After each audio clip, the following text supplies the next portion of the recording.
truth, the whole truth, and nothing but the truth under the fees and penalties of perjury? Yes, Your Honor. You may be seated. Thank you. Counsel, whenever you're ready, you may inquire. Thank you, Your Honor. Sir, can you state your name and spell your name for the court reporter, please? Yes. My name is Detective Jacob Garstin, Garstin. Can you briefly professionally introduce yourself to the jury, that is to state your professional experience and training? I graduated from the University of New Hampshire in 2013 with a bachelor's in sociology and justice studies and a minor in information technology. I have a master's in public administration from John Jay College, City University, New York in 2020. I graduated from the New Hampshire Police Standards Training Council Police Academy in 2015, and I've been a law enforcement officer for a little over 10 years. And where is it that you have worked as a law enforcement officer? For the Rochester Police Department in New Hampshire.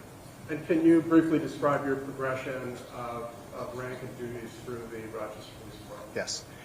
So I was a patrol officer for about 5 years, and then I've been a detective for a little over 5 years as well. And we've heard from other parties the job description associated with the distinction between patrol and detective, so I think we need not belabor that. I would like to move directly to whether or not you were working on April 4th of last year, 2024. I was picking up a patrol overtime shift that day. And did you have any involvement, respond to the investigation concerning this case, as you know, State versus Jason Levesque? Yes. Can you just describe how it is you first became involved with notified you? There was a dispatch that there were shots fired on Summer Street, so all available units started heading in that direction. So did you respond to the scene itself down to 4341 Summer Street? Yes. What was your job down there? What did you do? So I arrived on scene, and patrol officers had Mr. Levesque currently detained, and they transferred custody of him to myself, and then I transported him back to the police station. Were you with any other detective at the time? At that time, while I was transporting him, no. It wasn't until I got back to the station that there was another detective there. Okay. And can you confirm the very short distance between the scene and arriving back at the station? Yes, it's police department is very close to where the incident took place. And back at the station, did you, in fact, conduct an interview with Mr. Levesque? I did. I obviously want to spend some time on that, but I note that you had some other tasks which followed. Let's just go through those to address your investigative tasks associated with this case. Following the interview, looks like the next day, what did you do concerning this case? So on the 5th, I reached out to the ATF to request a trace on the firearm to find out who the original purchaser was.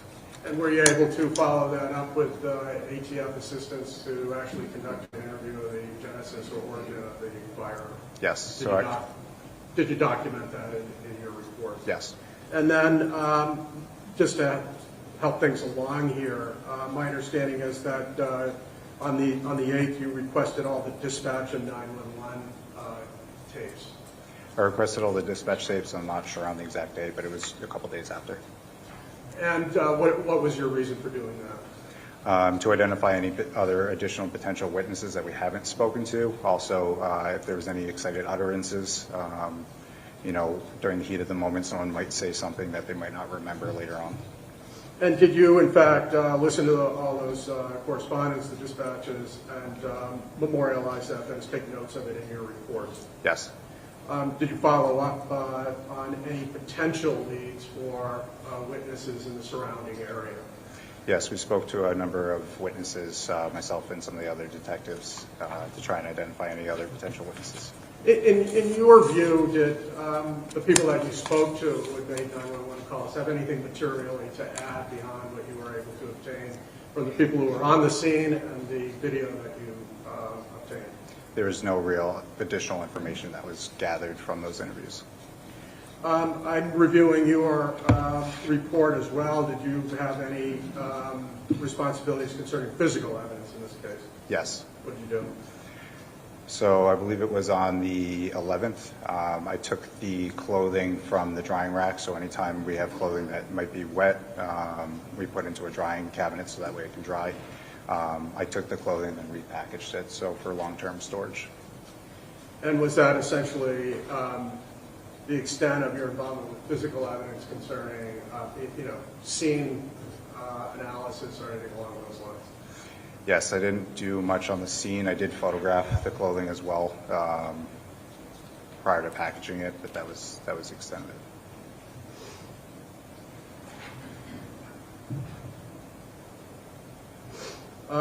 Let's see, did you, how far out, by the way, were you continuing to interview witnesses who were associated with the 911 calls? So we identified all the witnesses that we could. We also checked social media. Any person that may have made a post that they could be a potential witness on social media, we reached out to try and talk to them as well. And did you document those interactions and any statements people may have made?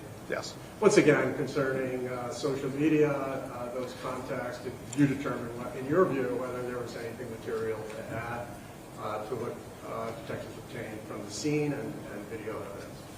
No, it was more that they heard the shots or that they had seen the police response, but nothing material. Sounds like the heart of the matter for your involvement in this case was interviewing Jason Levesque. Yes. Let's talk about that. Okay.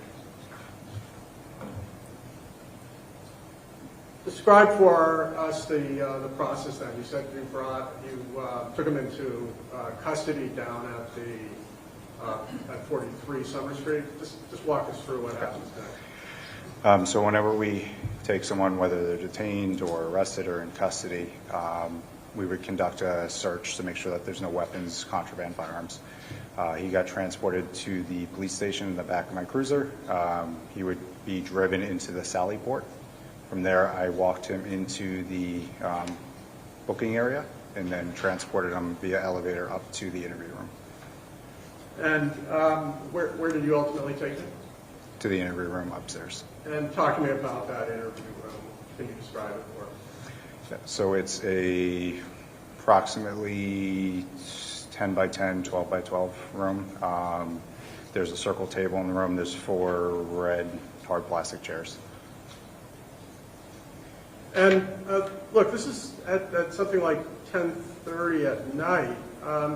Can you share with us, describe for us how Mr. Levesque, appeared to you? He was able to communicate. He had expressed that he had been working prior to that he had picked up his daughter from work, and that he was going home to finish up his snow removal for his own home.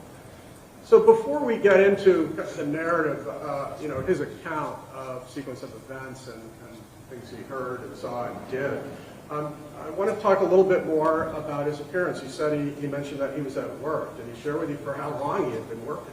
Yeah, since approximately 10 p.m. the night prior. 24 hours at this point? Yes. Did he indicate to you that he was fatigued, tired? He indicated that he was tired from plowing, yes. And did you, in fact, try and address that in any way? Did you provide him with, for example? Offered him coffee, gave him a moment to compose himself as well, and he indicated to me that he was able to proceed with the interview. Let's be clear, the food you offered him was like a Slim Jim yes. along those lines. Did you ask him whether he wanted more than that? I asked about food. I can't remember if I asked more than that. We did offer him some candy as well. It's hard to get food in the PD at 10:30, 10 o'clock at night. Did he at any point, make any statements about his physical sensations, how he was feeling to you? Yeah, at one point he did indicate that he was either lightheaded or dizzy. Pardon me? Sorry, at one point he did indicate that he was either lightheaded or dizzy. And how did you respond to that, if you recall? I asked him if he wanted EMS to evaluate him. And what did he say? He declined. Did you continue to question whether he felt comfortable or capable of making a statement? Yes.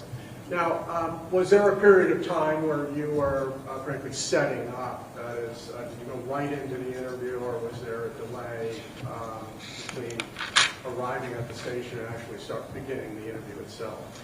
There's a little bit of a delay. There's usually some rapport building before you start talking about the specific matter at hand. Also some arrangement of the room. And we also had to gather a Miranda form that we could go over with Mr. Levesque.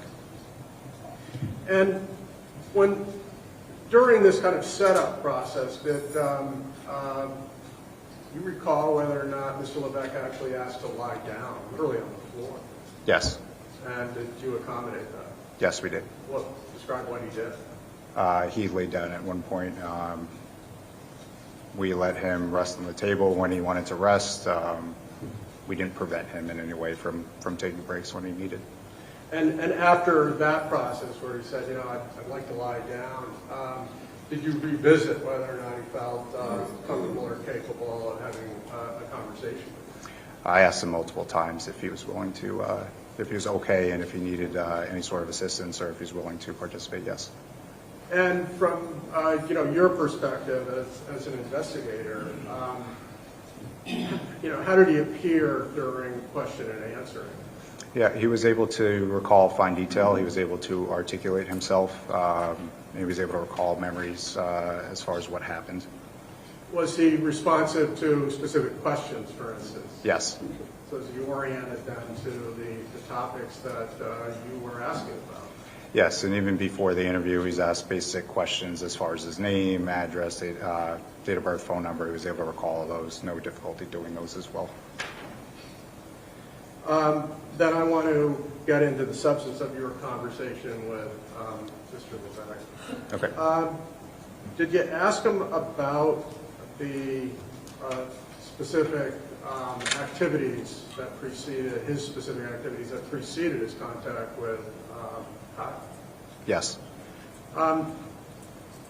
Let's do this. Was this interview recorded? It was. And are you aware that there was a transcript generated of this recorded interview? Yes. Have you had an opportunity to review the transcript and the recorded interview? I have. Your Honor, I'd like to approach this witness. Well, I guess I can do this foundation. Do you recall each question and the specific words that Mr. Levesque used to respond to each question? No.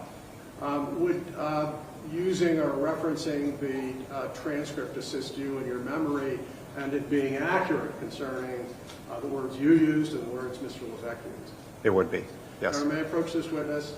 You may. Your Honor, my request is to leave a transcript with this witness to refer to from time to time rather than a back and forth. I have no objection to that. My question is, does it make sense to have one copy of the transcript marked as an exhibit for ID purposes?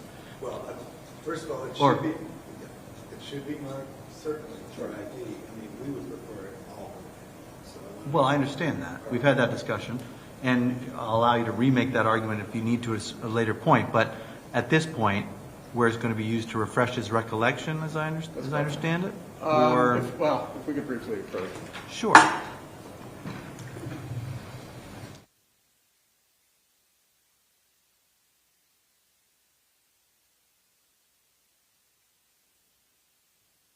Your Honor, with the court's permission, I'd like to mark this transcript.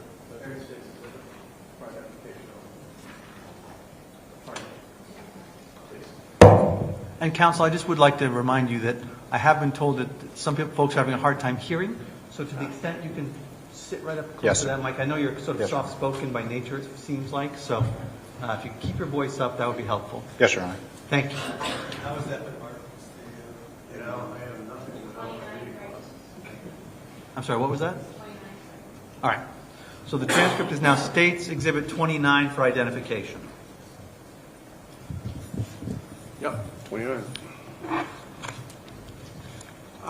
Sir, can you just take a look at that and confirm? We were just talking about whether you'd seen a transcript of the video interview. Does that appear to be the transcript you were referring to? Yes. I just indicated. I want to ask you some questions about the details of this conversation with Mr. Levesque. On page 33, line 25. Is that the area where your question is about line 18, 19? And can you just read that to the jury? I asked, okay, and you said you were going to clear the driveway? What was his response? Yeah. And what did you follow up with? Okay, and what happened after that? And can you then describe Mr. Levesque's description of events before contact with Kyle on lines 22, following over the next page? So I made a couple of passes, moving the snow towards 39 Summer Street. Then I turned around and I made one pass to grab the rest of it off the sidewalk and push it towards 43 Summer Street. Then I was going to back drag the driveway, so I backed up and I got out to lock the hubs. They're the old manual locking hubs. They're not electronic or anything, so I got out to do that, and that's when he came up to the driveway. And what was your understanding of what he meant by back dragging the driveway? Sure, it's when you drop the plow and then pull it back instead of pushing the snow. And so did you get into even a conversation about where that snow is going to go? We didn't discuss the back dragging of snow to my knowledge, no. Was it your understanding based on this description that Mr. Levesque had not completed his task of plowing his own driveway? No, the driveway was still in the process of being plowed, is my understanding. And the next question, did you ask him when it is and where it is that he first sees Kyle? I believe it's on lines 6 and 7. Yes, so I asked him, okay, where's the first place you remember seeing him? And can you share his response, starting line 8? Yes. When I heard him yelling, screaming, or making some kind of commotion. I honestly don't know what he was saying. I remember hearing a voice or something coming from that direction. Let me just take a little side step here. At this point, had you received and reviewed the videos that were ultimately obtained from 43 and 41? During the initial interview, no. And so at this point, were you able to, for instance, compare this claim that he heard yelling and screaming from 43 with the actual audio video evidence? I was not.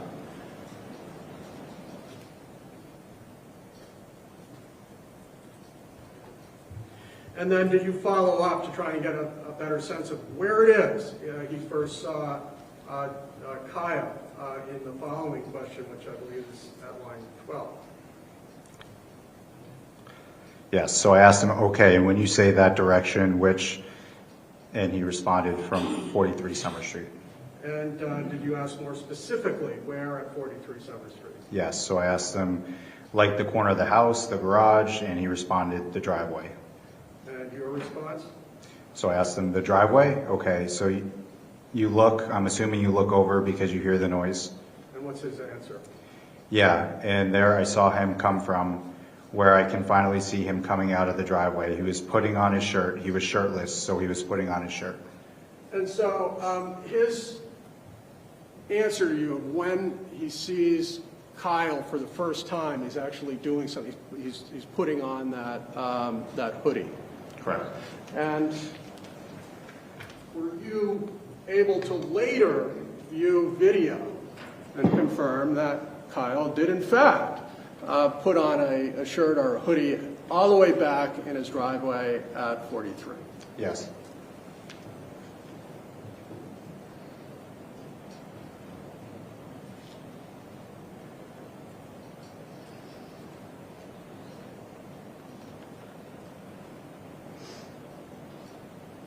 And so now from here, did you get into questions about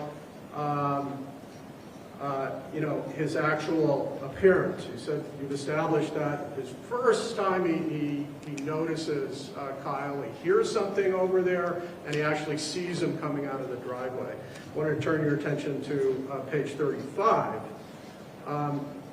Did you try and get an understanding of what Jason claimed he saw in terms of Kyle's actions.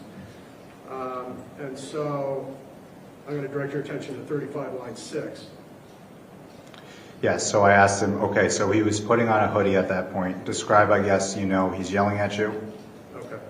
And just before that, by the way, was he able to, even from that distance, give any kind of detail about, the nature of the shirt that he was putting on? And this is line 1 at 35. Yeah, he described it as either green or camo hoodie. And so then we were just saying, after the hoodie, did you ask more specific questions about, say, distance and activity? Yes. Line 10, what do you ask? How far away from the truck does he get at this point? And what's his answer? Oh, he's walking at a very fast rate towards the truck. And did you ask him now about concerns for, say, weapons, or if he was brandishing anything? Yes, so I asked him, okay, anything in his hands? And what were his answers? His initial answer was, I don't know. And did you pursue that? Yes. Line 16, what did you ask him? Okay, are you able to see his hands from where you're seated on the truck? And what was his response? Yes, I guess I could see his hands. And did you follow that up at 22 and ask him whether he was armed or had anything in his hands? Yes, so I asked him, okay, and you're not sure if you saw anything in his hands? And what is his answer at 24, 25? I don't believe I saw anything. He had his hands clenched in a fist, like. And then on 36, does he continue to describe Kyle's hands? Yeah, so I said, oh, like this, and demonstrated a fist, rather. And he responded, yeah. Did he also demonstrate a fist? Yes. And did you go on to continue to ask about the details of what, if anything, was in Kyle's hands? Yes. So I said, all right. But at that point, his hands are in a fist. Did you see him holding anything? And what was his response? I did not see him holding anything. I don't think so.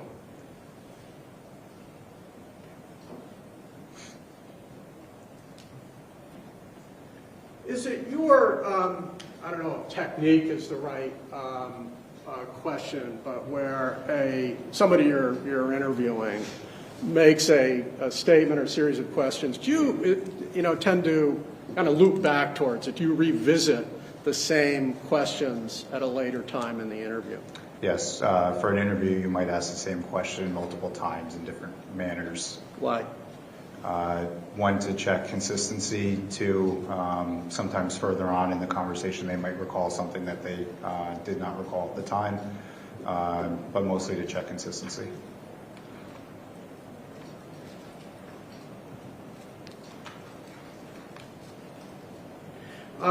Page 98, line 12.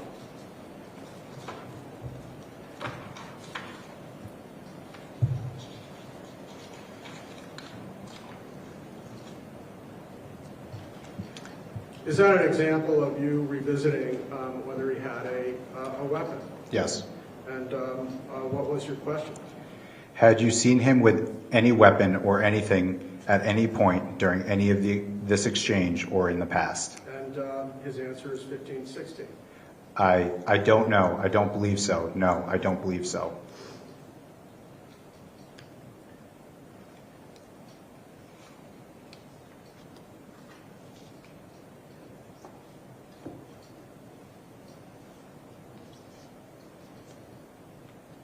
On that same page, and he's described earlier in this conversation where he's coming over to the truck at a very fast pace. He's got his fist clenched.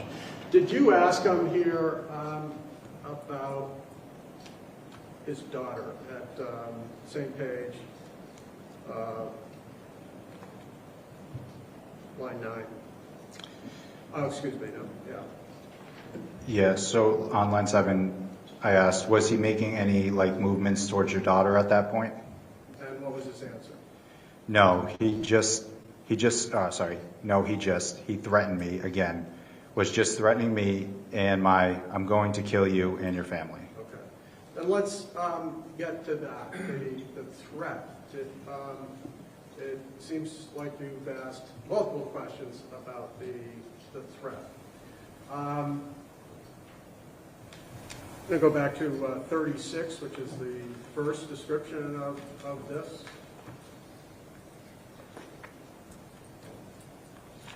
You've asked him details like what he's wearing, if he sees any weapons in his hands, and then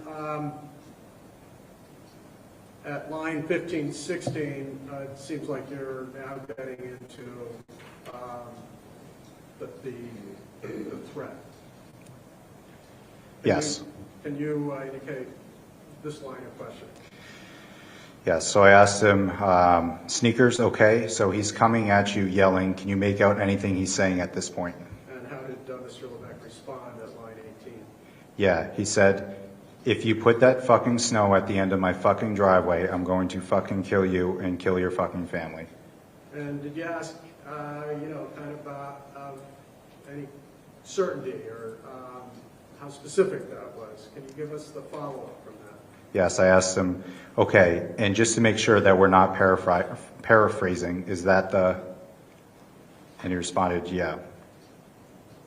And can you go on? What term does he use to describe it? He describes it verbatim. Is that his word? Yes. And on line 37, too, does he continue to confirm that those are the terms? Yes, he says exactly what he said.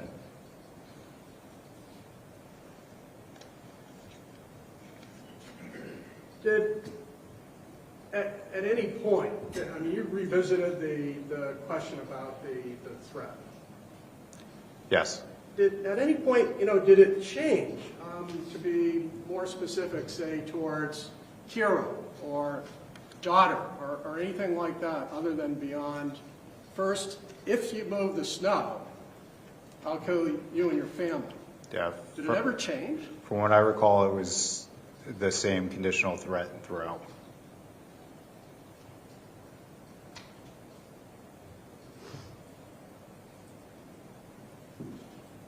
And you described him, or you asked about the process of coming over, what he could see, what he heard. Can you describe then what he claimed about the actual encounter itself, where that occurred, how close that happened?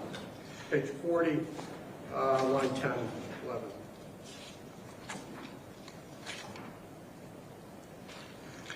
So I asked him, okay, and if he and if he reached out and put his hand on your shoulder, was that close, or, and he responded, closer.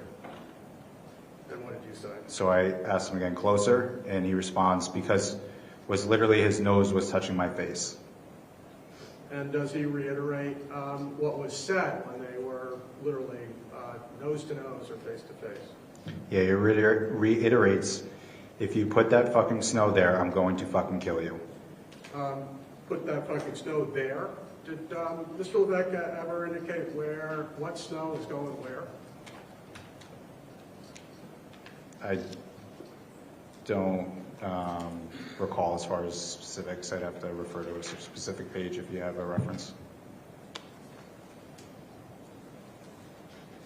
And did it ever deviate from if you put snow somewhere, then I'm going to kill you and your family? No, to my knowledge, it was still all a conditional threat throughout.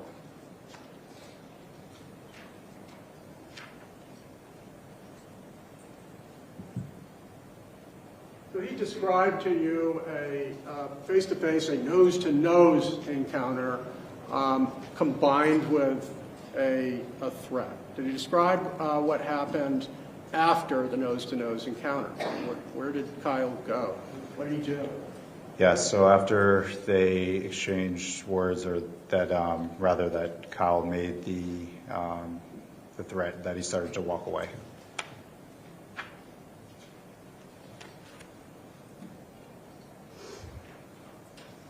And then I want to direct your attention to page 45, line 12. Well, let's start at 10. Excuse me, that's Mr. Levesque's answer. Your question is at 7. Can you Yes. share your question? Yeah, so I asked, all right, so he starts walking away, you said, and how far away did he get from you at that point? What's his answer? Well, my truck was parked. If this was my driveway right here, my truck's parked here, and he had made it to like the front of the house, and that's when he stopped and turned around and came back. And did he describe on page 46 how he claimed Mr. Violette, how Kyle appeared when he turned around and started coming back, 46 line 10? Yes. He said he's still very agitated. He's got his fist. He's very animated in how he's yelling. And just, he's going to fucking kill me and my family for moving snow, I guess. And he claims at this point, while Kyle is in front of 43, that he's yelling these things, correct? Yes. And at this point, did you yet have the audio from 43 and from across the street? We did not have the video or the audio at that point, no.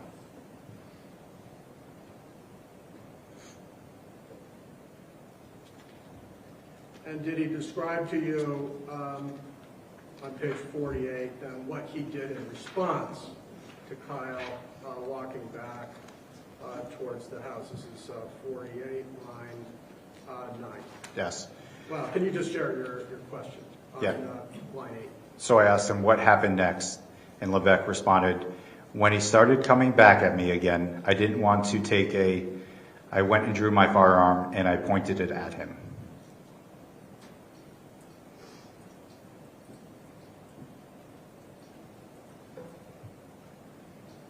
What does he claim happened after he brandished, that is to take out and pointed his weapon at Kyle? That Kyle continued towards him.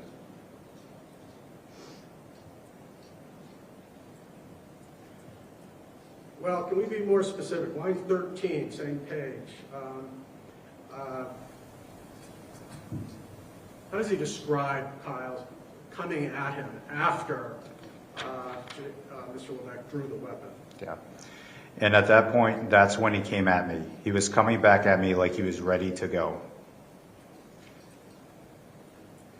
And did you kind of follow up on that? Actually, why don't you share with us your next question on 16? Okay. So I said, okay, so let's kind of dissect that a little bit. And he responded, yeah. And then I asked him, so as far as he was coming at you, ready to go, help me understand what you mean by that. And what did he say? Like before, he kind of was, his hand was in a fist. Now he was coming at me like he was going to attack me. And you respond to that? I responded, okay. And did he continue to speak of this? Yes. And he said, or he was going to take the gun. I don't know what he was going to do, but he was coming at me. He was ready to go. And this is his claim after he takes the gun out and points it at Kyle. Correct. And again, did you have the video to compare his words to the images captured on 4 different videos? Not at that time.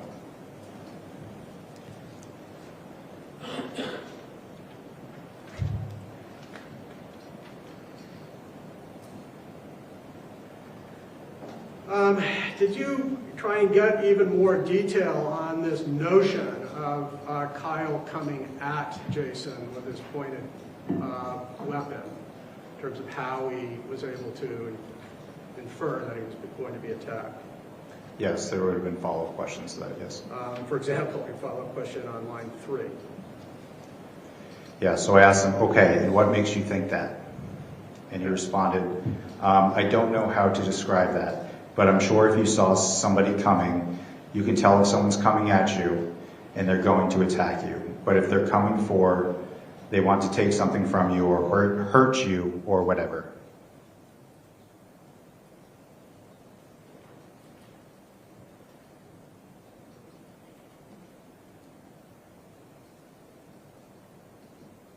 And did you have, again, did you revisit, did you confirm whether or not Mr. Levesque actually had the firearm out and pointed when Kyle was supposed to be coming at him to attack him? Yes. It's that page, again, 49, I believe you asked a question at 14. Yes, so I said, okay, was the gun out at that point when he was, and Levesque responds, yes. When he started coming back at me again, that's when I drew the gun.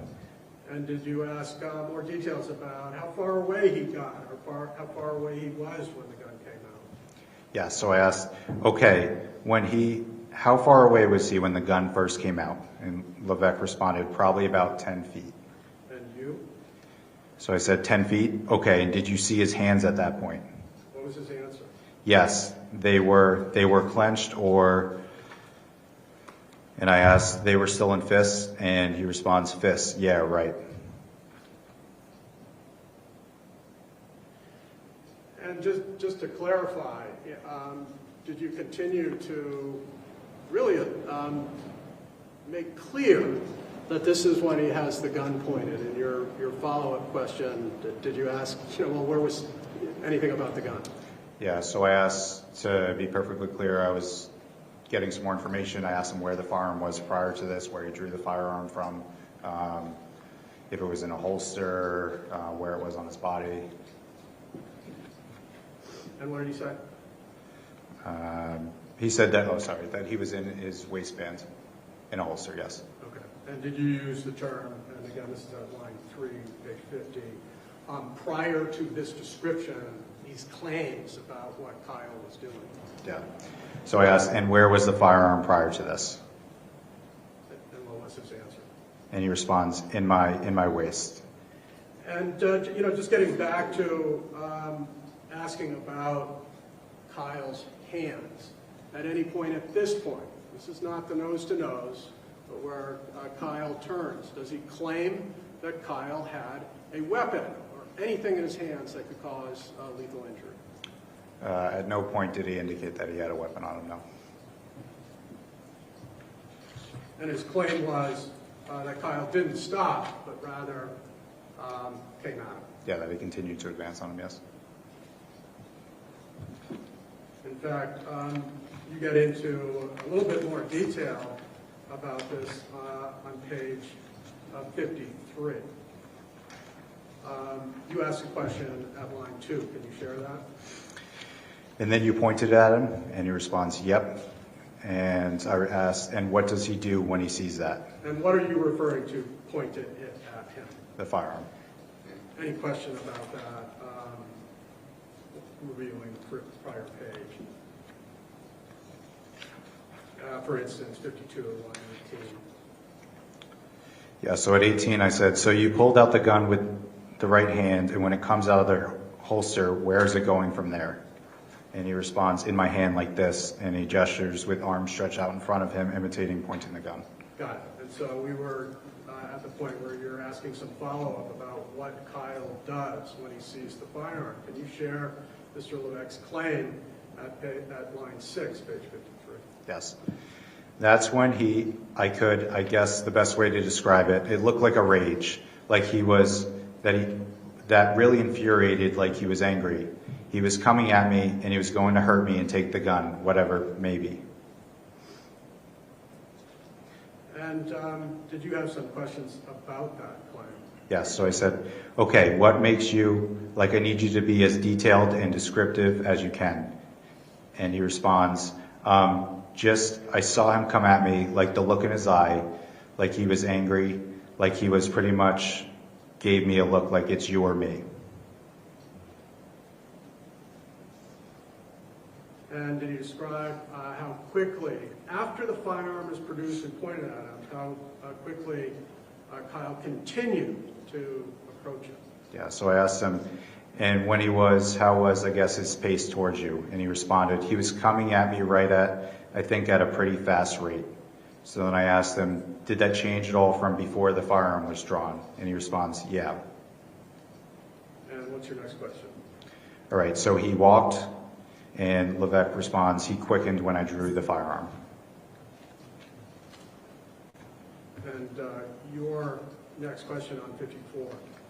So I asked again, okay, so he went towards you faster, and he responds, yes. And I finished my question. Once the firearm was drawn, okay, how was it prior to the gun being, I know it was slower, but are we talking like he was walking? And Levesque responds, no, he was walking, a fast walk. All right. I'm going to ask again.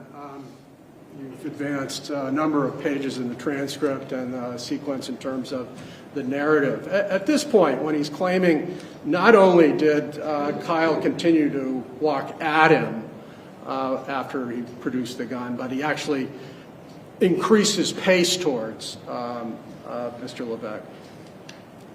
Have an opportunity to review the actual video at this point. At this point now. You have an opportunity to review the actual video of how Kyle responded once the firearm was brandished or produced. Sorry, can you repeat that? Did you have an opportunity to view this moment when how Kyle responded in the video when Jason brandished or pointed the firearm? No, as I had not had the video, access to the video at that point.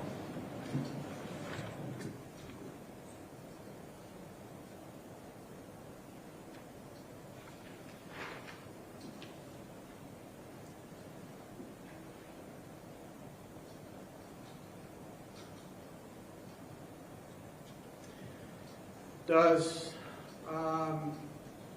Mr. Levesque explain to you what happened as a result of Kyle continuing to advance towards him in a rage and rapidly closing the distance? He does. What does he claim? And as soon as I saw that look in his eye, I knew I had to protect my family, and I pulled the trigger. So then I asked him, okay, do you remember how many times the trigger got pulled? And he responds, yeah, 6 times. And what do you ask? Okay, so you fully emptied the clip at that point, and he nods in affirmative. And then he says, so the first one that I first shot, it hit him. He turned around and he walked away. And he turned back and he came at me again.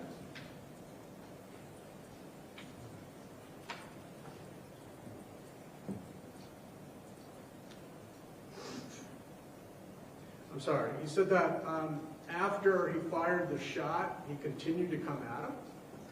Yes. Sorry. So the first one that he shot, it hit him. He turned around to walk away, is what he said. Okay. And then what happened? He's walking away? So he's walking away, and he said that he turned back and to come at him again at that point. All right. Do you continue to follow up on that claim on 55 line 2 and 3? Yes. So I said, all right, so you said that he turned to walk away, and is that where you said after the first shot? And he responds, mm-hmm. We had talked earlier about you looping back later to the same topic, same subject.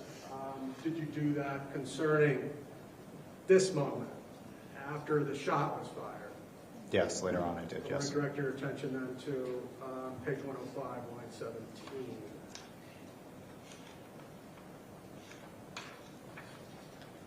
I'm sorry, what was that page reference, counsel? I'm sorry.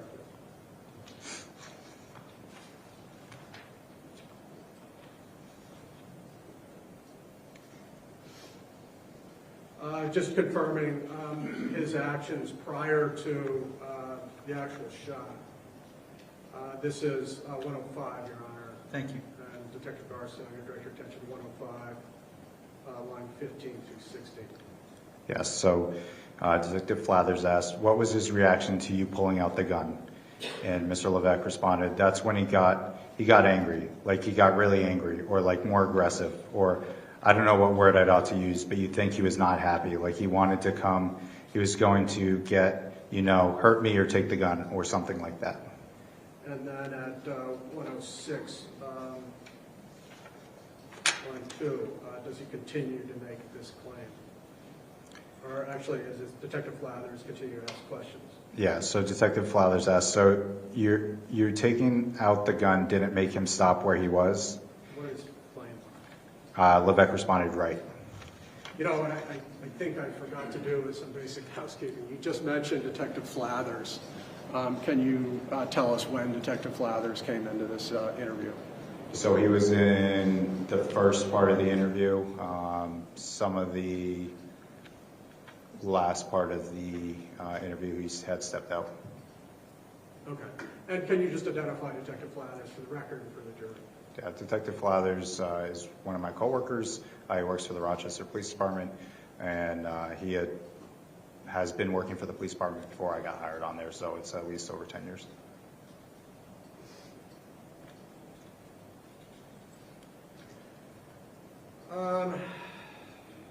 Let's talk then about your inquiry concerning the shooting itself. You talked about brandishing a firearm and his claims about Kyle's response to that.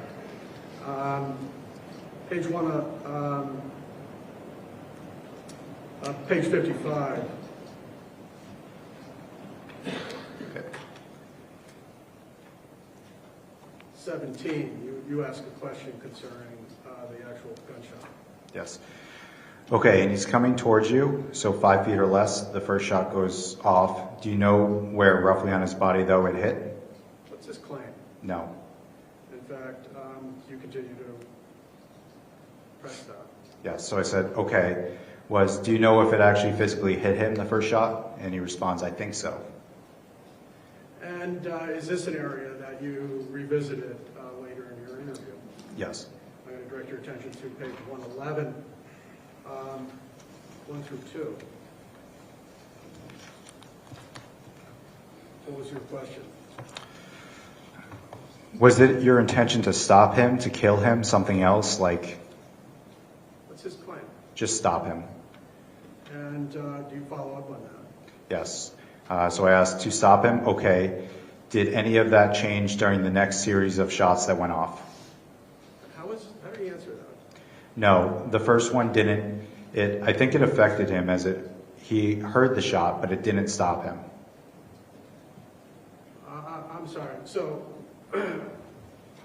his claim at this point for how Kyle reacted after being shot in the head was it didn't seem to affect him. He indicated that the first shot didn't stop him, yes. He didn't describe him going down to the ground. No. And this was in response to your question about what was your intent, to stop him or kill him? Yes.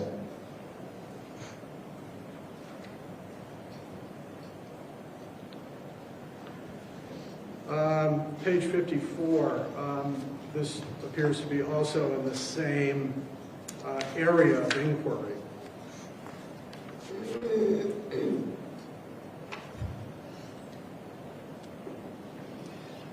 I'm going to direct your attention to 54 lines 21 through 23. So Levesque says, so the first one that I first shot, it hit him. He turned around to walk away, and he turned back and he came at me again. Okay, we had just visited that, and so now he's indicating that he had struck Kyle with the first shot, but actually describes him walking away and then turning around and coming back at him. Am I understanding that correctly? That's what he indicated at that time, yes. Does he describe him going down on the ground and crawling away? Not during the initial interview, no.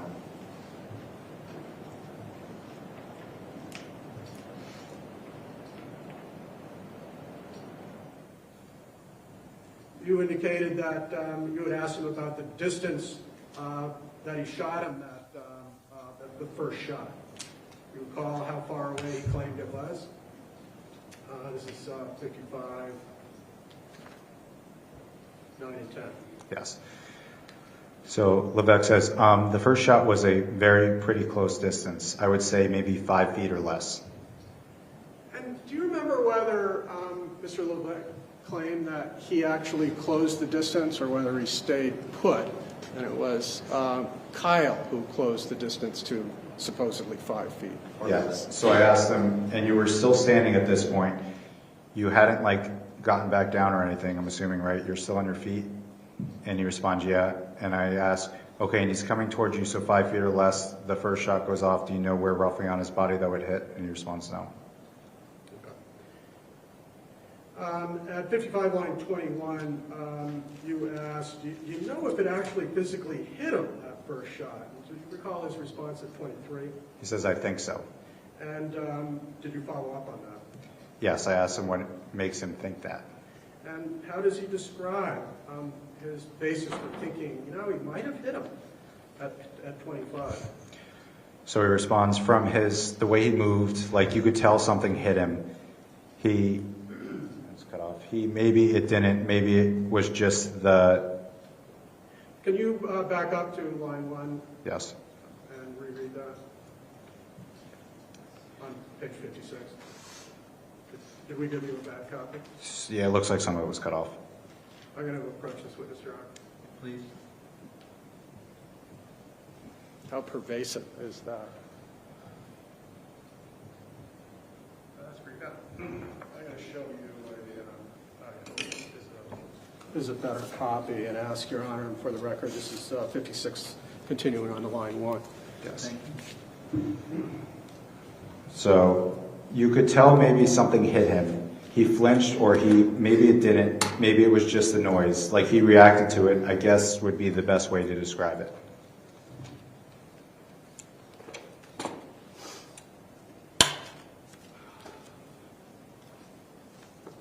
Did you say flinch? Flinched, yes. And that's according to Mr. Levesque. Yes. And he added, maybe it was just the noise that he was responding to? Yes, he said maybe it was just the noise, like he reacted to it. So from his claim of being 5 feet away and discharging the firearm, he doesn't indicate, yeah, I shot him in the side of the head and he fell to the ground. That's not what he indicated at that time, no. He flinched as though he might be reacting to noise. Yes.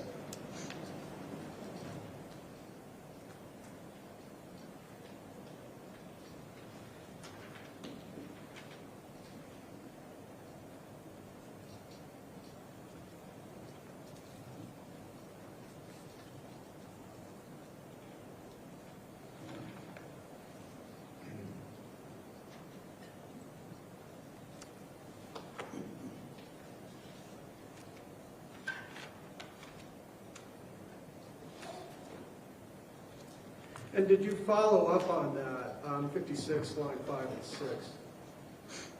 Yes, I asked, did you hear him make any sounds or say anything? And he responds, I don't know if I heard him say anything. I mean, the gunshot did just go off kind of loud, but I did see him react as in either it was the noise or something had hit him, or it surprised him. But he was definitely a reaction from it. Okay, so he doesn't change that initial claim that it was maybe he was hit. He actually commits to it. It provides a little bit more detail. That maybe Kyle was surprised by the sound of the gun. Yes.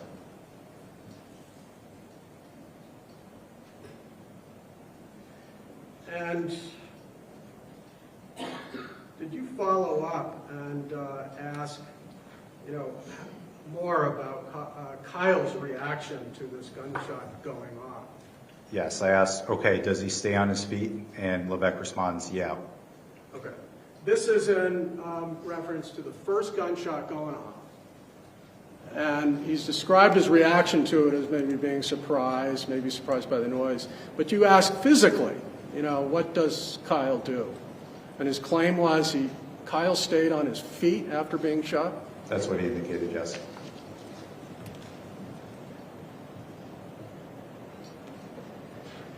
And does he describe what Kyle did after staying on his feet somehow?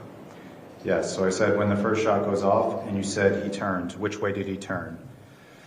And Levesque asked, so you mean like counterclockwise or clockwise? And I clarified saying, like which direction was he turning?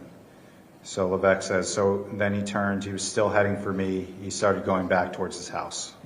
And did you get more specific? So initially, he claims he's actually continuing to head towards Jason Levesque. Yes. But then he turns to his house. Did you ask for more details on that? I did. What did he say? So I said, and how many steps did he make before he turned around a second time? He responds, one, a couple. So I said, so he went a couple of steps, and then did he say anything or do anything, or just kind of turned his body around? And he responds, he turned his body back around. And he turned his body back around. His claim is that he turned his body back around towards towards Jason. Towards Mr. Levesque, yes. And let's focus in on what he claims happened next. This is 57, line 3. Yeah. So Mr. Levesque says that he turned his body back around. So I ask, all right, and then what happens? And Mr. Levesque responds, and then I unloaded the gun. So this claim is that Kyle, after being shot, turns back towards Jason on his feet before the next rounds of ammunition, the next 5 rounds go up. Correct. Didn't it say anything about him being on the ground? Not at that time, no.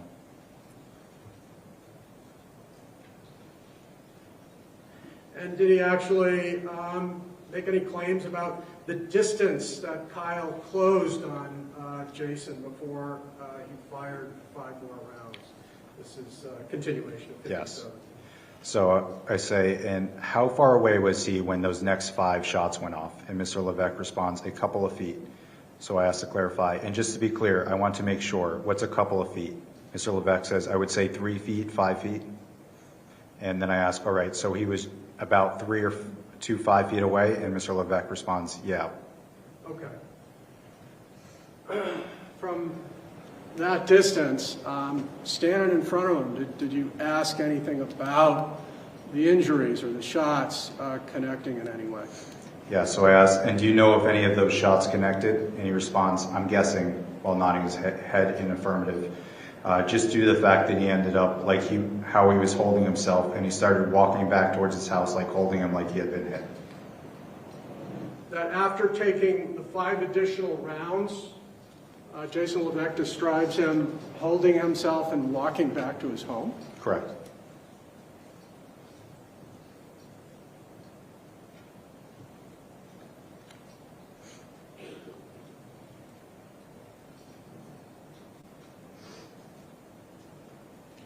Do you ask any follow-up for detail on that claim?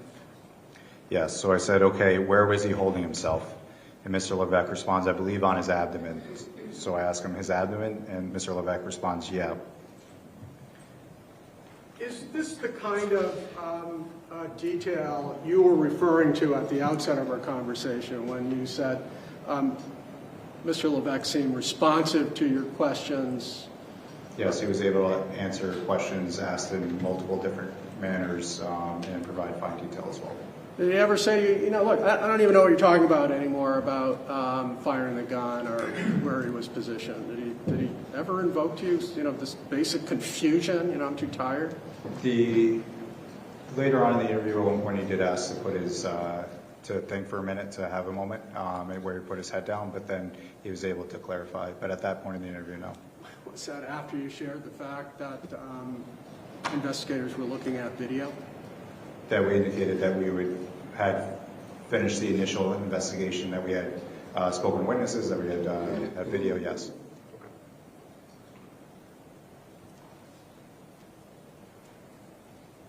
And in fact, during that time too, we asked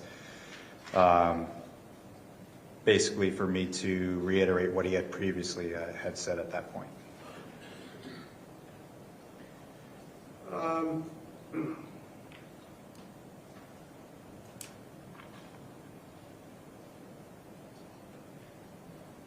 Just to continue on the detail associated with him holding his abdomen after being shot 5 additional times. Did you ask some follow-up questions for detail? Page 58, for instance, lines 4 to 5. Yes, I asked him if he saw any blood or anything at that point, and he responded that he didn't.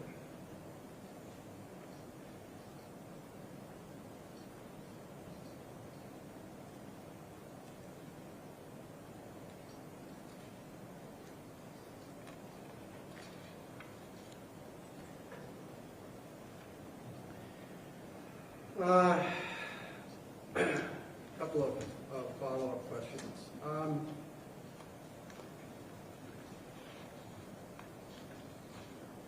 said that Mr. Levesque consented to the sharing video, giving you access. I just want to clarify this concept of consent. If you could share with us, really what are the two main avenues available to law enforcement to obtain physical evidence? Sure. Typically, whenever law enforcement is trying to get evidence, as the counsel had mentioned, there's typically two manners. The first one being consent. So someone can voluntarily provide consent as long as they're the owner of the property or have some sort of constructive ownership of the property.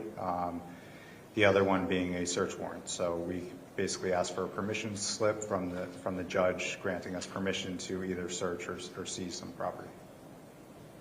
And so consent, is this something you're familiar with utilizing, not in this case, more broadly speaking, as a tool to enhance investigations?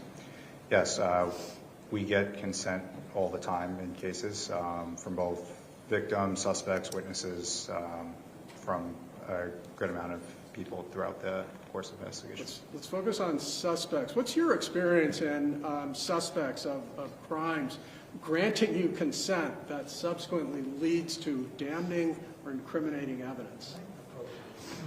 Sure.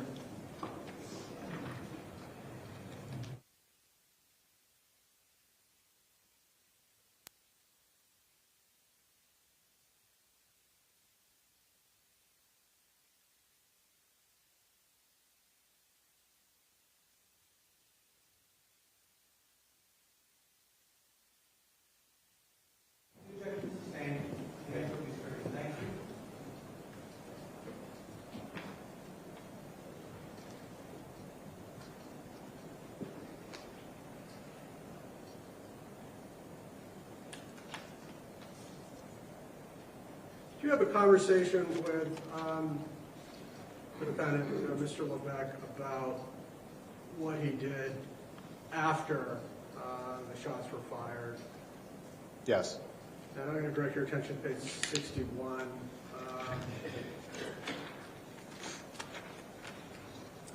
And I think your question is line 4. So I asked him, what did you do at that point? And he responds, I got back in the truck. Did you follow up for more detail? Yes. And Mr. Levesque goes, and I took the clip out of the gun and put the gun up on the dashboard and sat there and thought what would be the best thing to do or safest thing to do before any of you guys got there. I knew you were coming, and I pulled the truck into the driveway so I was out of the road. And I had tried the phone to call 911, but then I heard the sirens coming, so you guys were already on your way. And did you ask him about any conversations he may have had with his daughter? Yes. So I said, okay, did you talk to your daughter at all within the truck? And Mr. Levesque responded in the affirmative. And then I further clarified, what was the conversation you had with her? And Mr. Levesque said, I said, Kira, I'm sorry. I said, I'm sorry. That shouldn't have happened in front of you. And she said, it's okay. You're protecting me, I know. And did he make any admissions about asking Kira whether he should run or not? Did he make? Yeah. He did not say that at that time, no. Did he provide any details about a conversation where Kira was giving him advice not to run? No, he didn't indicate that, no, not during our interview. We had talked a little bit about how he appeared and his sharing that he was quite fatigued when he first came down to the police station. Did you follow up, or did he make any statements concerning how that may have impacted his judgment back at the scene? And I want to direct your attention, I guess, first to page 75.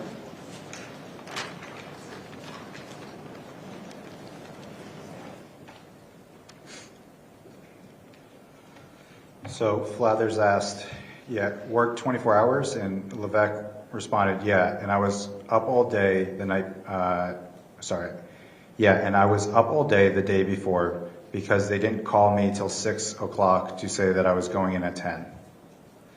And on line 13, did he indicate how that may have factored in at all? So he responds, yep, maybe that's why I was laying down. Maybe it's just I've been overwhelmed. I don't know. I'm sure that it probably has something to do with my, probably making a bad decision and not thinking clearly. A bad decision and not thinking clearly?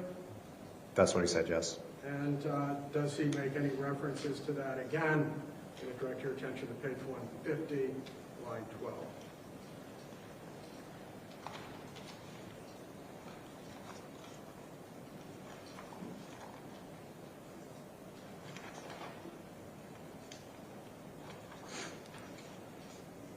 So at that point in the interview, Mr. Levesque says, if I wouldn't have been up that long, it probably would have had a different outcome. I don't know. Who knows? If he hadn't been tired, he wouldn't have shot Kyle? That's what he was expressing, how I took it at least.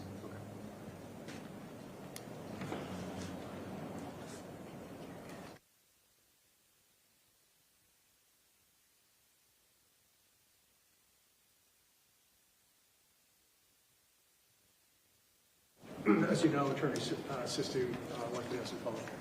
Thank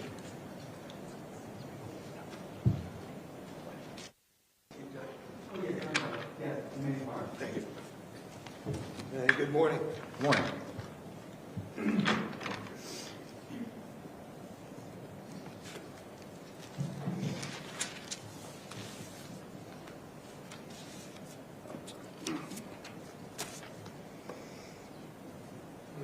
Go through some preliminary stuff with you too, because the jury heard that this entire interaction with Jason was video recorded, correct? So while Jason was in the room, yes, it would be recorded on my body cam, correct?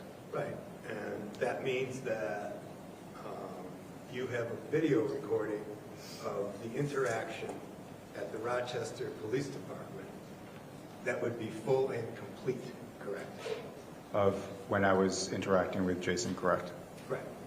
And that video recording would also show the jury what Jason looked like that night, right? It would. And that video recording would more perfectly explain what he looked like rather than your answer to some questions, right? Video would show more accurately someone's description than my words, but I could also articulate as far as what he was wearing or what he looked like because I was there. Yeah, what he was wearing and what he looked like. How about what his face looked like and how he looked as far as being alert and physically fit? How about that? If you had specific questions about that, I could try and recall as far as what your questions were, yes. But we actually have video of how he looked, right? Correct. We actually have video of him and how he was affected by being up for over 40 hours, correct? There's video, yes. Okay.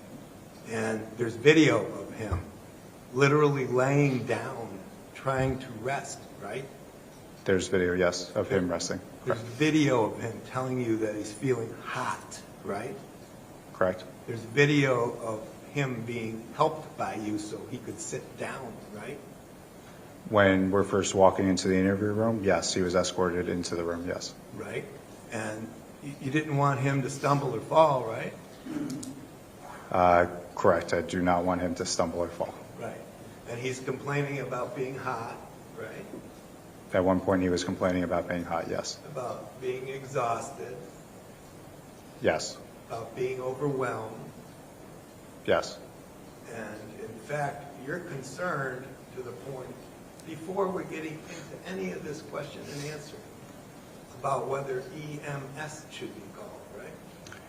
Yeah, so obviously, whenever we have someone in custody, there's a concern about liability.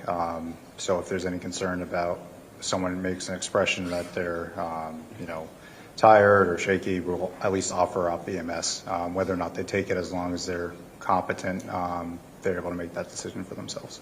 And he did express that he was tired, right? Correct. That he was shaky, right? Yes. That he was dizzy, Yes. that he needed to lay down, He has to lay down, yes. right? And he did say that he was confused at times, didn't he? Confused, I'd have to look at a specific reference if there was. He may not have gotten things right. He told you that. Later on in the interview, yes, he expressed that he may have not gotten things right the first time once he was confronted on some of the other information we had, yes. And you were very understanding on that video, weren't you, Detective? So, yes, as part of the interview process, we are trained basically that you get more information by being able to talk to people. If you're coming at someone a little bit harder, you're less likely to get information. No, Yes. that's very understandable, but it's also understandable that he was going through some trauma at the time, too. Trauma? You suggested he was going through trauma, that it was a traumatic experience. Sure, of course, it would be a traumatic event for anybody for a gunshot to go off and shoot somebody. Right. All right, so let's go through this a little bit. We've got a video that would more clearly and specifically express his mental state, right? The video would be able to show basically how he was that day, yes. Right.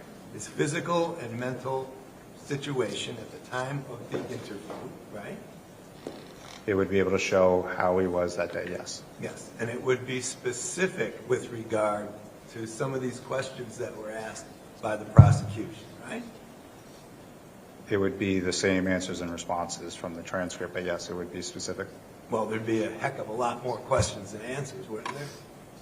Yes, it would be the entire interview, yes. Yeah, the entire thing could be shown to the jury, and they would see the whole thing.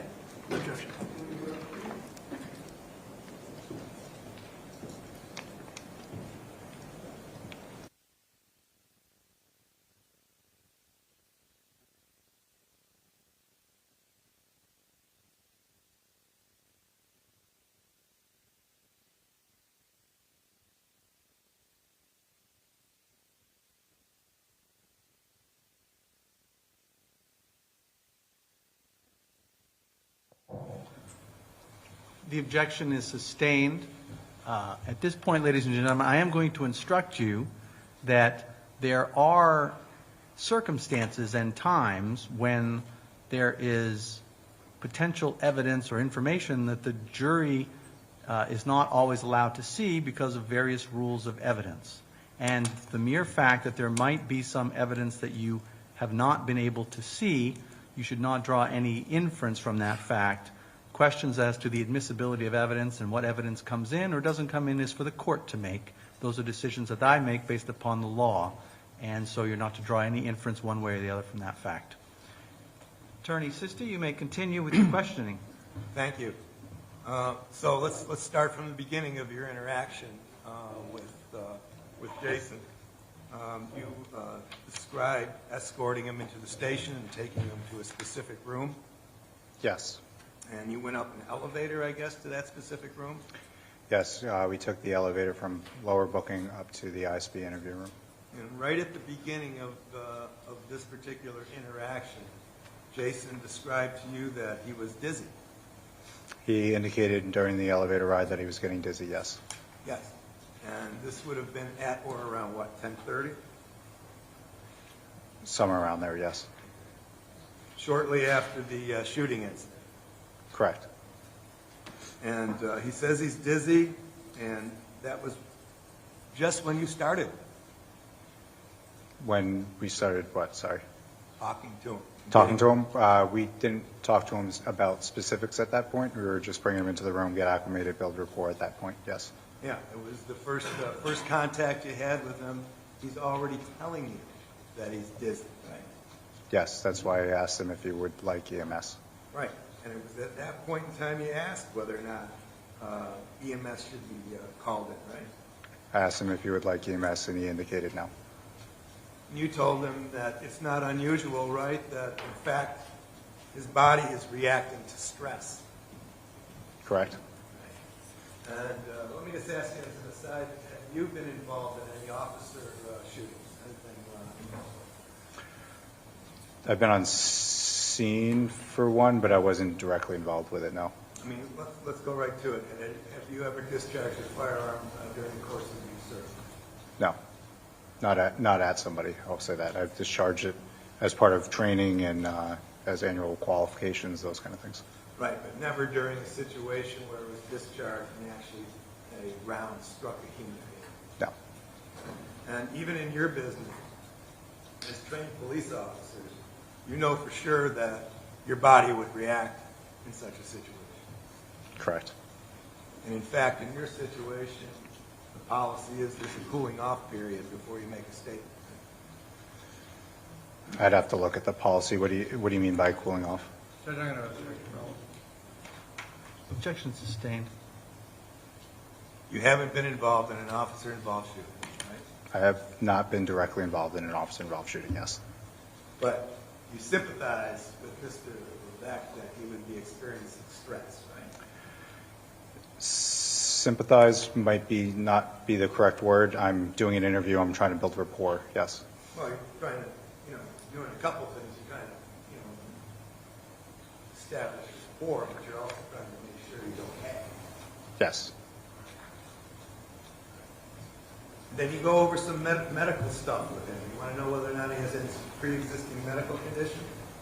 I asked him at one point in the interview, yes, if he had any pre-existing medical conditions.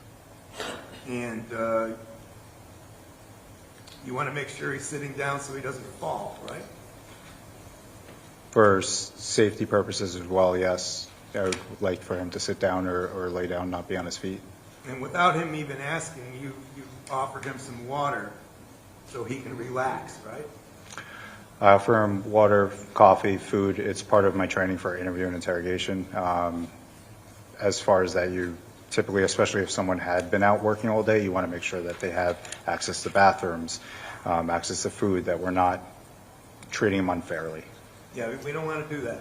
And the other thing is that, again, as the prosecution said, the food that was offered was like pretty minimal, right?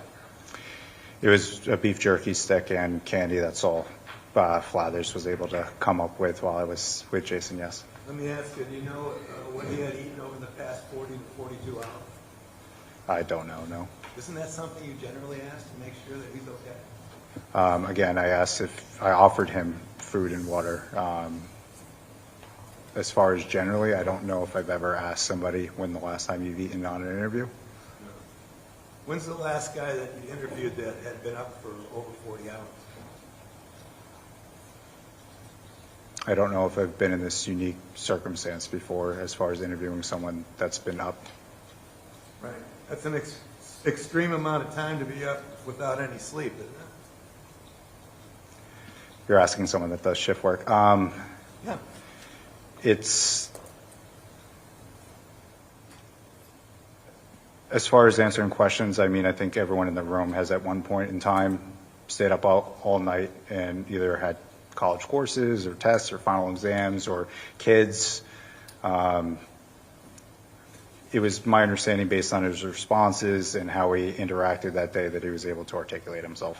Articulate himself, and that would be something that was, again, something that would have been on the video. Correct.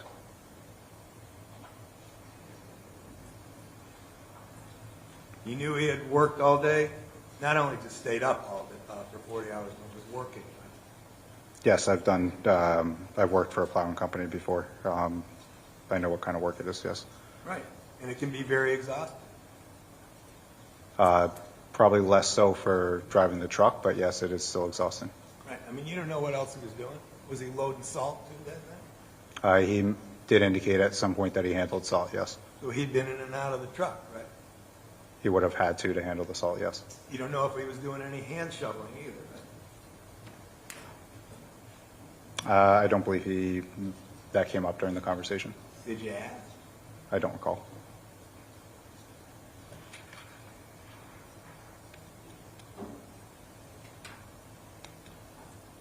At one point you said if you feel like you need EMS, or if you just want water, Levesque says that would probably be good, right?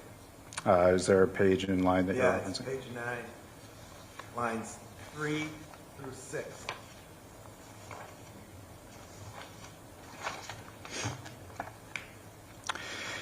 Yes, he responds, that would probably be good, yeah. And then you take his handcuffs off so he can eat and drink, right? Yes, I say, I'm going to have you stand up, take the cuffs off for you so you can eat and drink, still feel good, not like you're going to pass out, right? And he says, no, I'm still wobbling. Correct. So at the point he sits down in the interrogation room and the cuffs come off, he's wobbling. Is what he's saying, yes. Yeah. I mean, he's expressing to you his physical condition. Correct. And you said, I'll have you sit down after just because I don't want you to fall. Correct. And he says, I appreciate that. Right. And you respond, yeah, no, it's traumatic, I'm sure. So you can have a seat. And if you want to take your hoodie off, right? Correct. If that makes you more comfortable if you're hot, right? Yes. And then he asks permission to take it off. Correct. And that's when you notice some blood on his hand? Yes. Do you ever figure out where that blood came from? I asked him about it. He never clearly indicated where it came from, no. Right. In fact, he was kind of mystified by it as well, right? That's what he expressed, yes. So he doesn't even know where the blood, and it was on his, was it his left hand? Correct. He doesn't even know at that point in time, while he's sitting there with noticeable bleeding, where the blood would have even come from, right? Yes, and to be clear, it was very minimal blood. Right. You noticed it. Yes. Okay. He apparently didn't even notice it. Correct. And then you drew his attention to it, right? Correct. And then he said, I don't know where it even came from. Basically. To something to that effect, yes.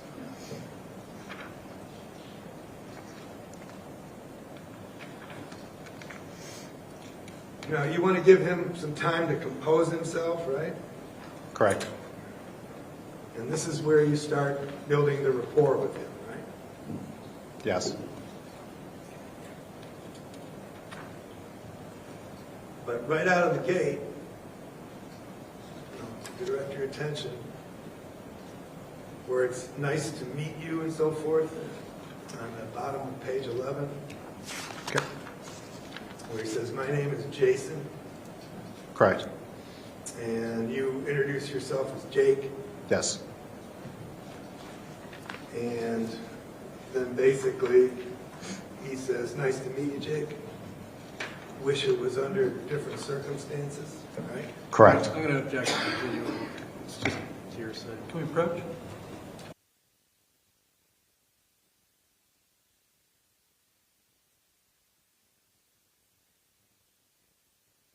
Ladies and gentlemen, it is 12:03 at this point, and we are going to take our lunchtime break. We need the time, and so we're going to stop. We're going to take an hour lunch. We're back at 1:03 or thereabouts, following lunch. Thank you, folks. All rise to the jury, please.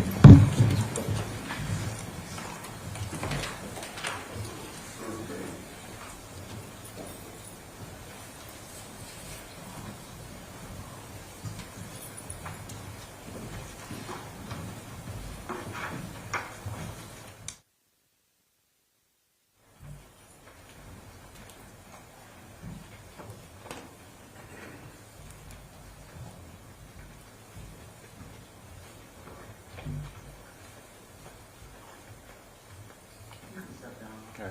Thank you, Your Honor. I just want to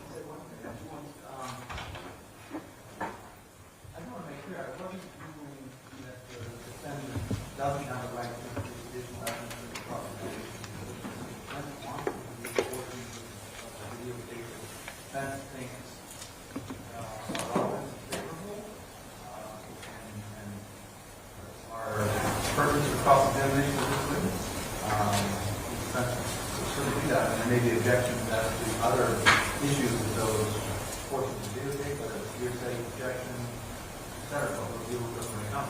want to close that, so that's clear. Very briefly, sir.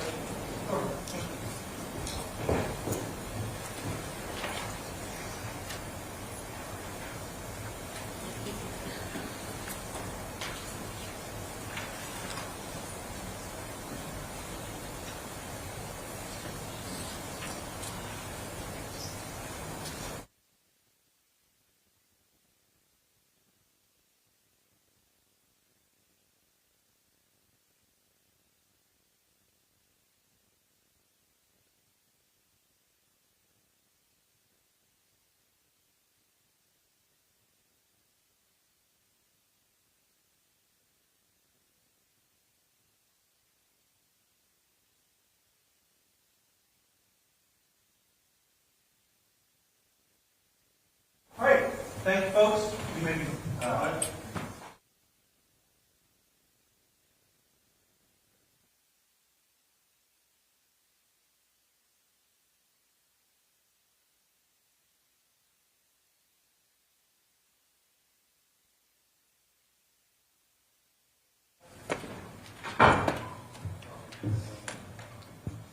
Are we ready to proceed? Yes. Very good. Let's bring the jury out, please.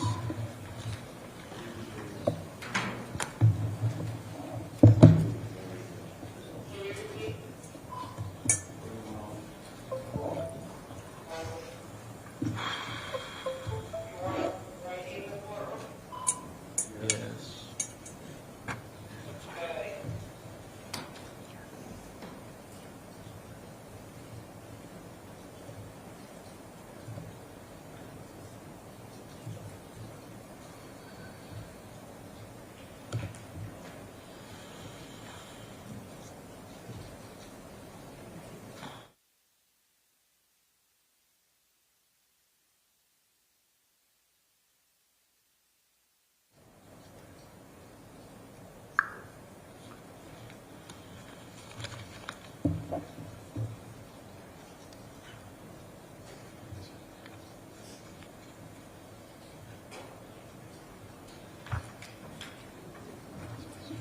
All rise, jury entering.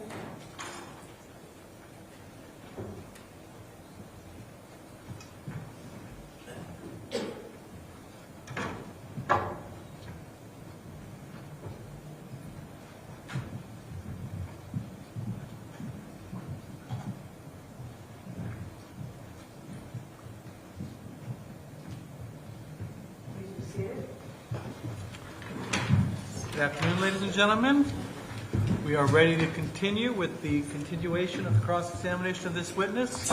Counsel, you may proceed. Thank you very much, Your Honor, and thank you guys for being patient. Detective, let me just get a little introduction of what we're going to be doing here. We're going to play some of the video that was captured on your cam that evening, I believe, right? Yes, sir. And it starts at 10:17:09 p.m. and it's dated the 4th of April, and the location is 41/43 Summer Street. That's what we got going, and you're aware of what we're about to do. Yes, sir. Okay. Let me give a little introduction here. It's going to take about probably 25 minutes total recording. Some of it is dead time. You'll see some transport and detective. Some of it will be a muted body cam. Can you tell the jury why that happens? I mean, we're not trying to sneak around here. Just want to make sure. Sure. Sometimes we'll mute a body cam when we're by our personal spaces. People have family photos. There's other case information that necessarily we don't want getting out. But can you tell us generally what we're about to see? We're going to see a bit of the transport and the initial processing. Can you explain to the jury where we're going to go, what we're going to be in, etc.? Sure. So as we kind of previously had talked about, this is going to show my initial response, showing up on the scene, and the actual transport of Jason back to the police station and then transporting him up on the elevator to get back upstairs. Okay. And can we assure the jury that they're going to be able to see some questioning, but they'll be able to see the condition that Jason was in on that evening when the questioning began? You'll be able to see Jason before he was interviewed, yes. Thank you. If we could start that up. And I'm not going to say a word during this. Afterwards, I may have some questions. Okay, thank you, sir. Just step down. Yes, sir. Just so the record is clear, this is a full exhibit, correct? That is correct. Defendant D, thank you.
That's the height of the line of goes down.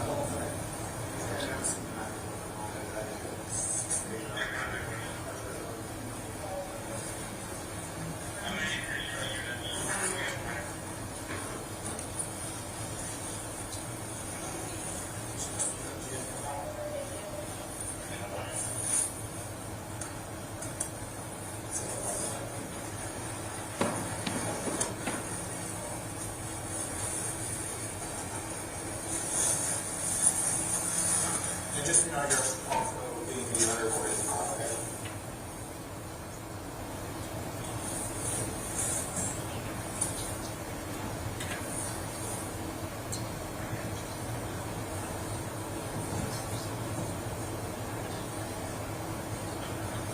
So I'm just getting here. I don't know what's going on. So just you're just being detained at this point, okay?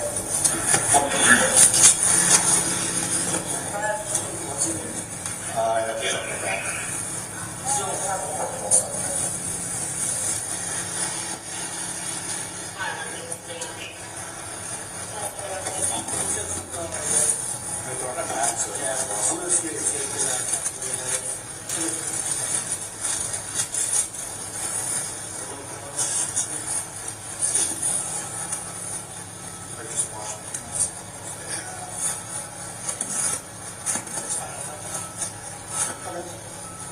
So, is he just detained?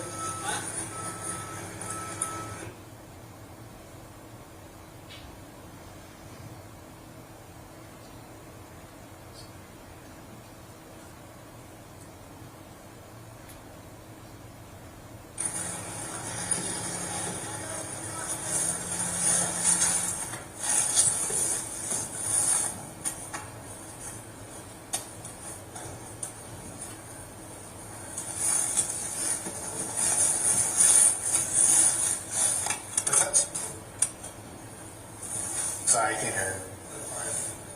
Oh, no worries. That's what we get paid to do. So we're gonna just head back to the station. We'll kind of talk there just because it's kind of not the best environment with people yelling and stuff like that.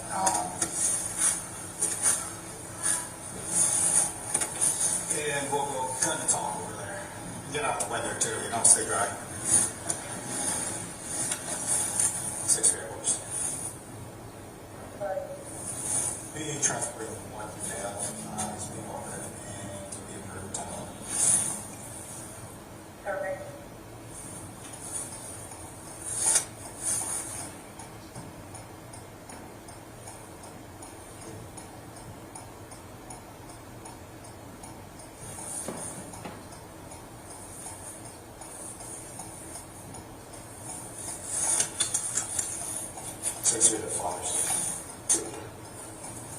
We're not making nothing nice.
No, you're fine.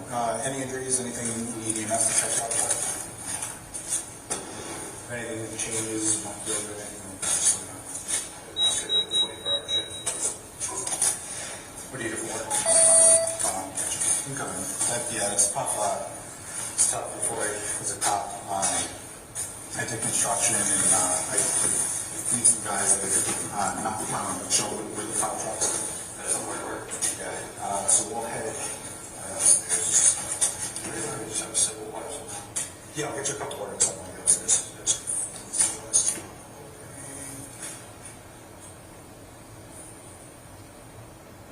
You want water? You want coffee?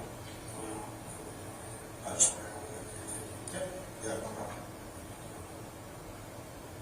Well, I'm all day too. You want any food or anything? Okay, yeah, I can make sure that happens.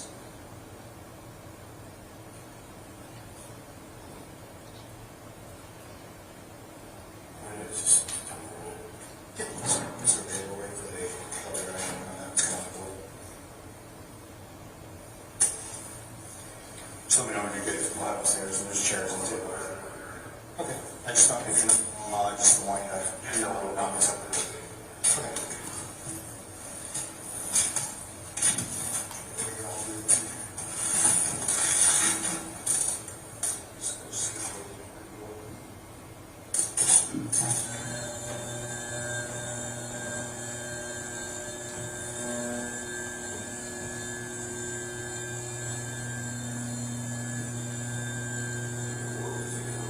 What's that?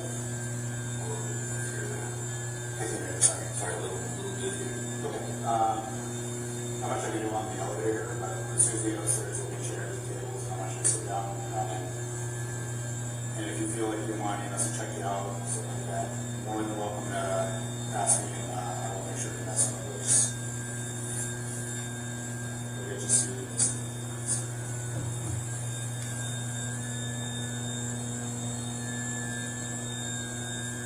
So that's just your body, we're not going to stress. Do you have any medical conditions or anything?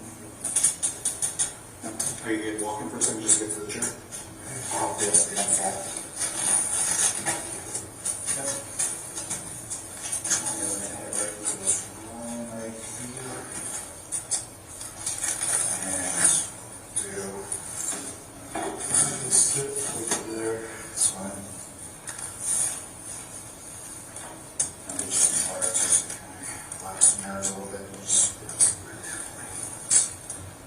So this room is also video audio fit.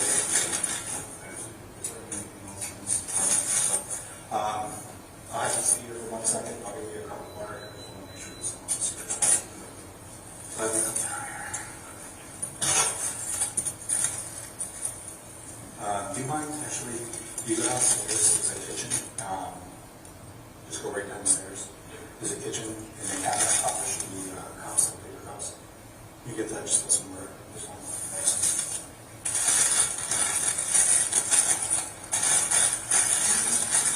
So doing okay?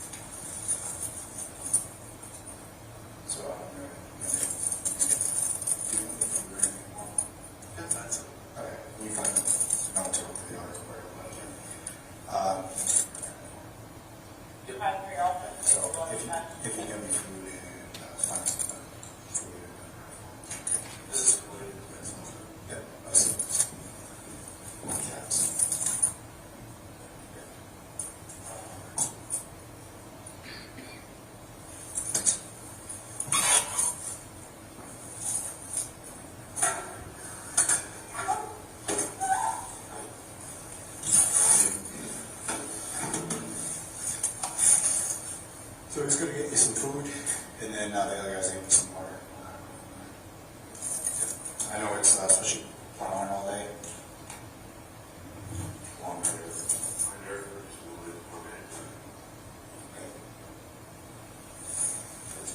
I'll take the cups off. Yep.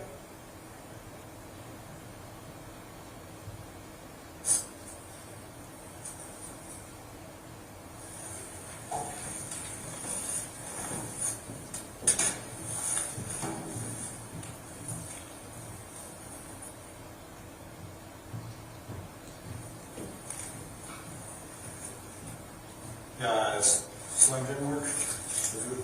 That works. You don't have any food allergies or anything like that?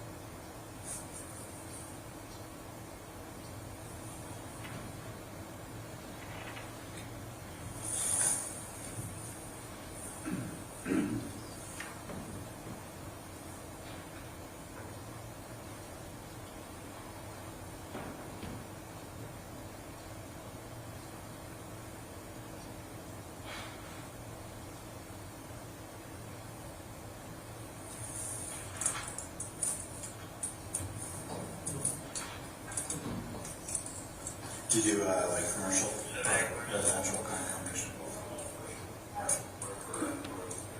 Okay. How long have you done that? Do you work for them for outside snow, or is it just or so like your day to day? What do you do for like a day? Oh, nice. Where do you do that? Okay. Yep. Right on 108 there.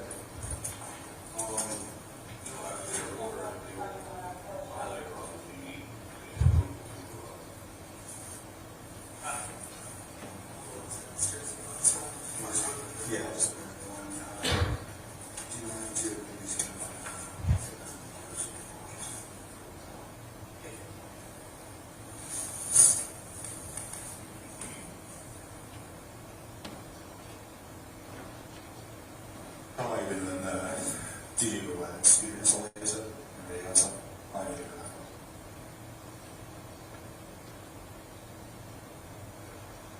that?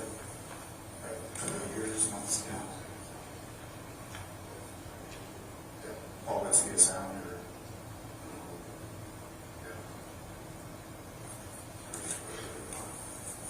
okay. Again, if you feel like you need EMS or you just want water,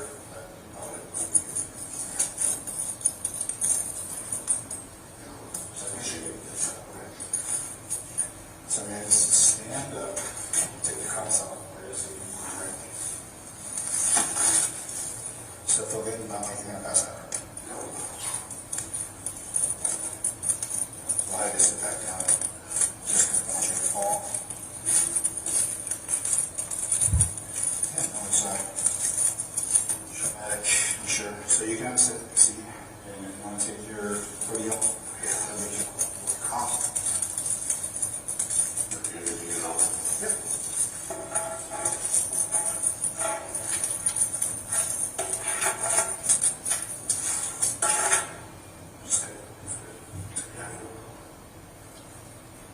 Looks like you got some blood on your hand and others.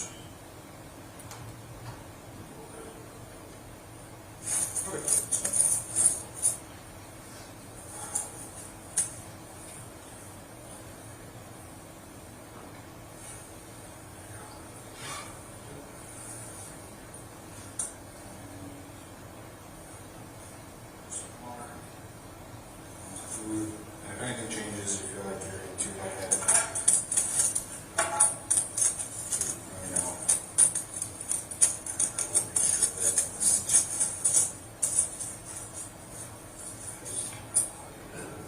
Yep, so just gonna go over some paperwork and stuff. Yeah, exactly.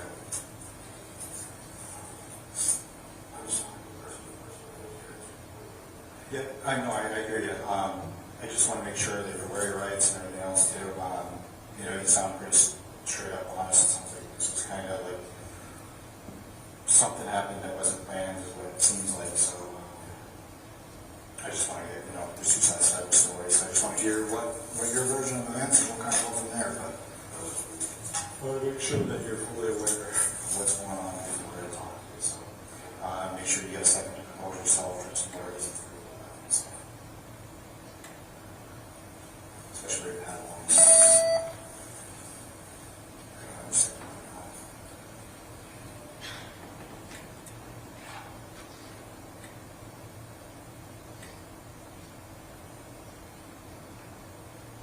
And my apologies, I don't know my first name. But it's just Jason. Jason and Jake. Yeah, I mean,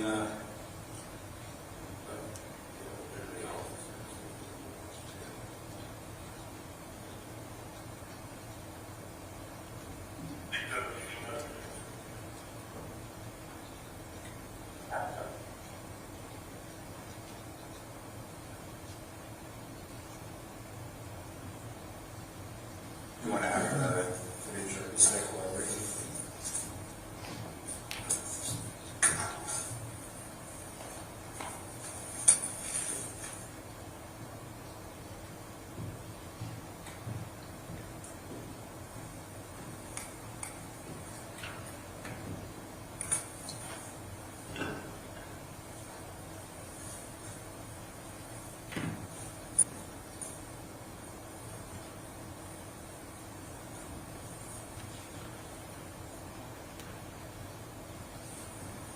I'm just going to check on you. You're good to just hang out here.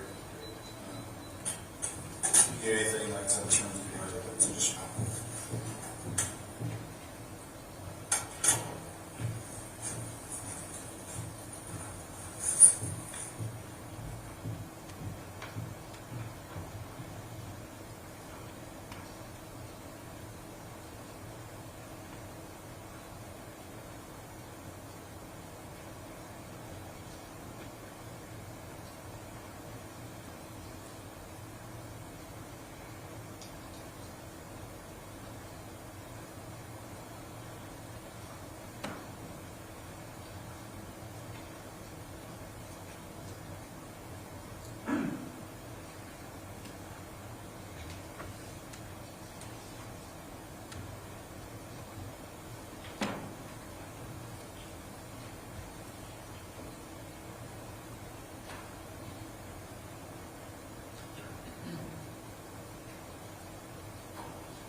talk to the future today and where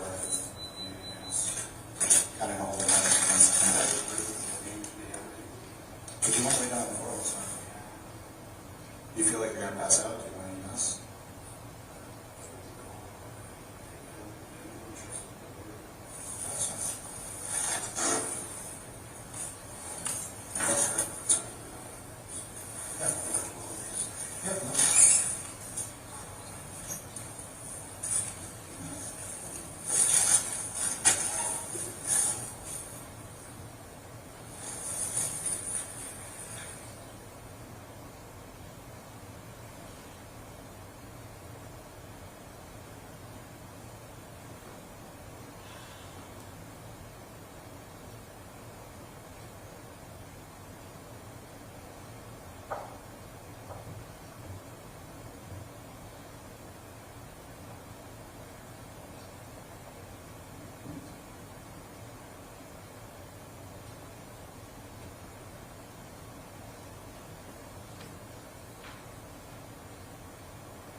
Yep.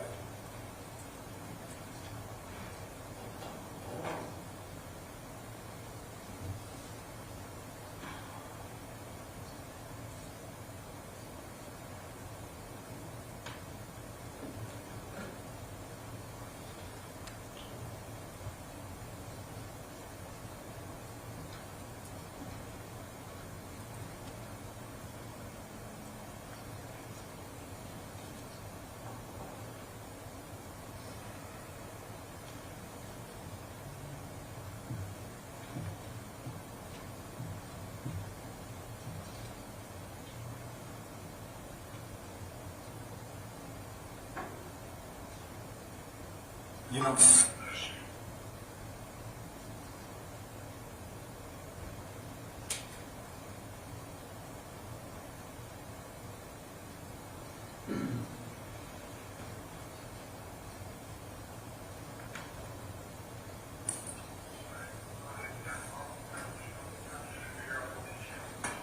okay. No, I just want to just talk to this guy while he's still going and talk to us.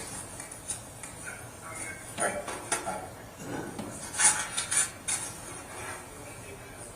I'm going to take mine off, yeah.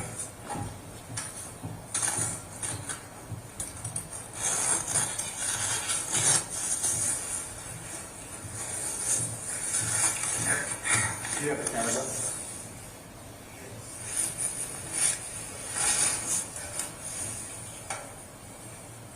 Yeah, if you want to try and get that up too, I'll just be...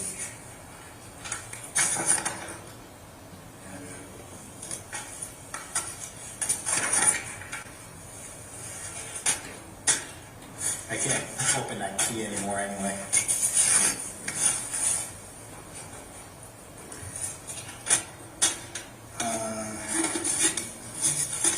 Can I, if the room's video recorded, I can stop my body camera. I'll just record on my phone too, or should I? Do you have that mount? I think mine's on my desk for the other one. Yeah, just put it on the table. Do that. Alright. Why don't you go do Flather's desk? And I'll show you as far as getting the computer set up so you can watch.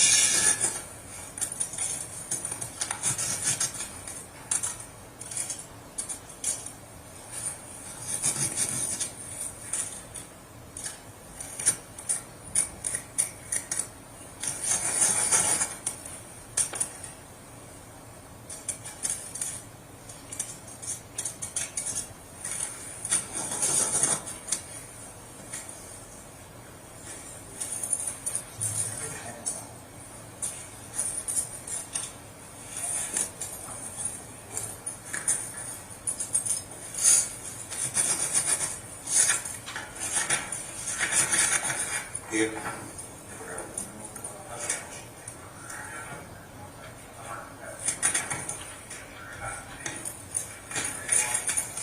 I don't.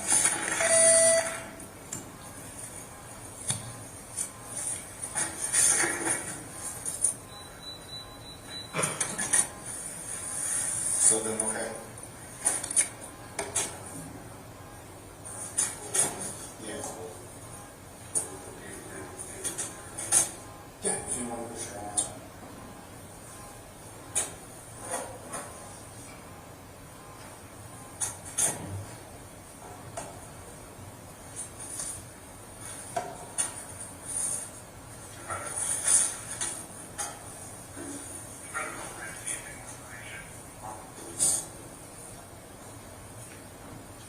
What's this on your first?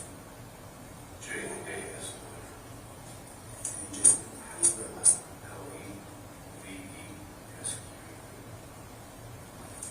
I'll pronounce it back. Which one? And a gift one.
Right now.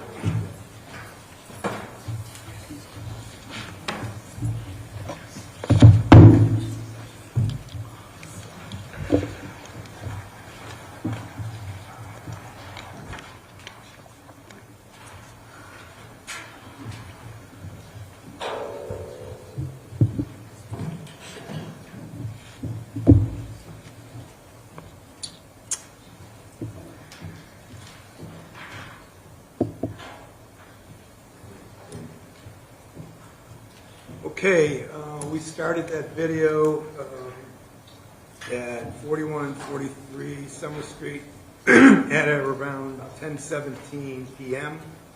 and it ends about a half hour later, approximately. Okay? Okay.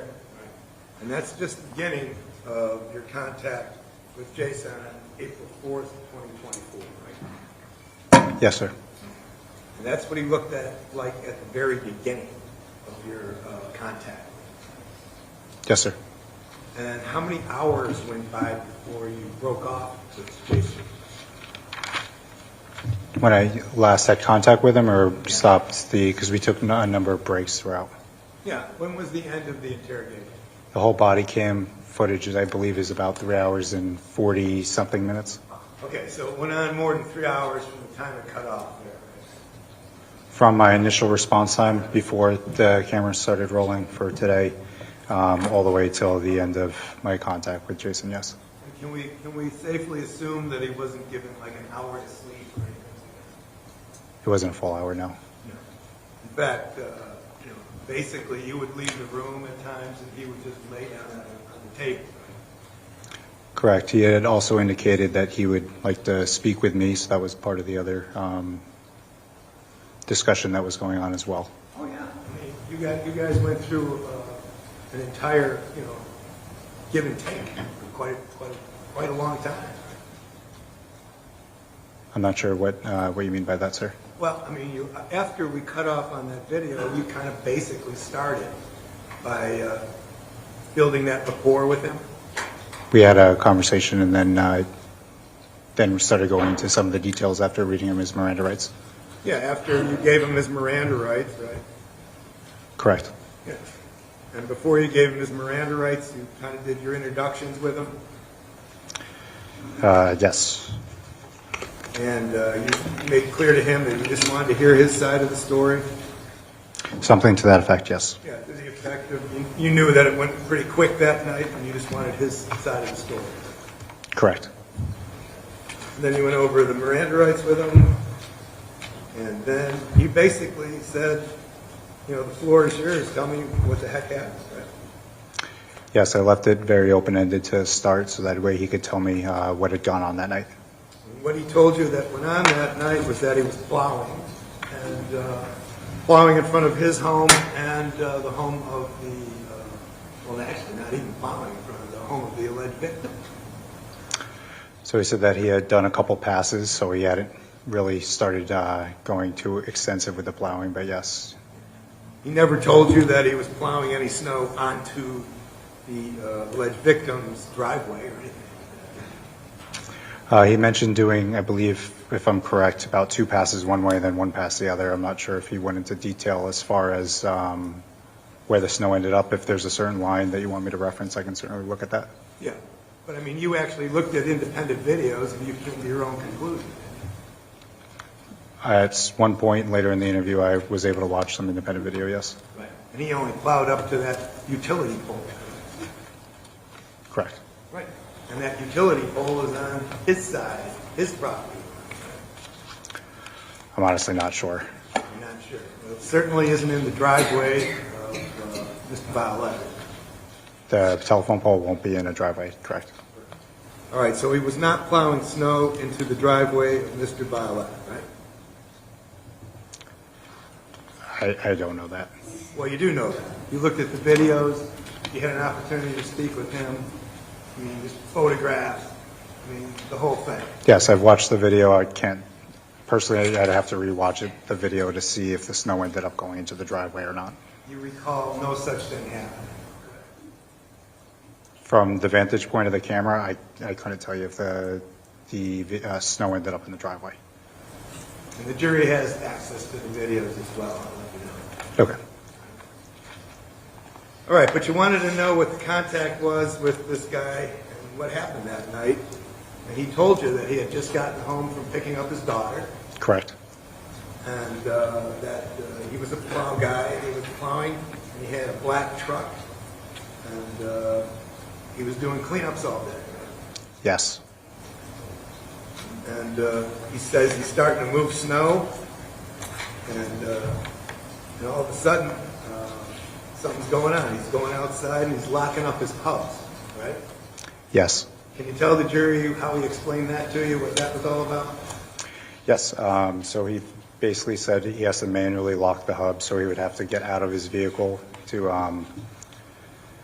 Basically activate the four-wheel drive in his vehicle. Right, it was mechanical, it wasn't electronic, it was something he had to actually do manually. Correct. Explain that to you. Yes. And if you look at the video that the jury has had access to, that would be him bending over near the front of his truck. That would be consistent with what he's explaining, yes. And then he describes what happened. He says, all of a sudden, he came from his driveway, which is 43 Summer Street. Now, he, this would be meaning Kyle Violette. That's my understanding, yes. And he describes him as having no shirt on, he put his shirt on. He was yelling at me that he's going to fucking kill me. Fucking kill my family if I put snow in front of his driveway. Yes. That's what he said. Now, this comes out of nowhere, right? He tells you this is like, comes out of nowhere. Essentially, yes. And he says he looked at him, and then Kyle gets in his face, and Jason's saying he can't believe what's going on, right? Is there a specific line that you're asking for? Line 18, page 18. 18. Thank you, sir. Yeah, it's okay. Basically says I just kind of looked at him and got in my face even further that I didn't believe him that he's going to fucking kill me and my family. Yes. And he says, I don't even know this guy. Right? Correct. But he goes on to explain something else. What else does he explain? Is there a specific line?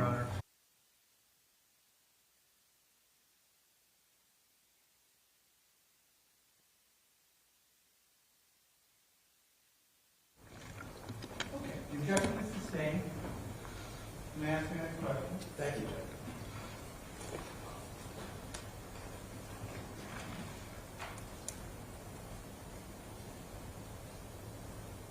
What he explained to you was that this individual came at him across the driveway, correct? Yes.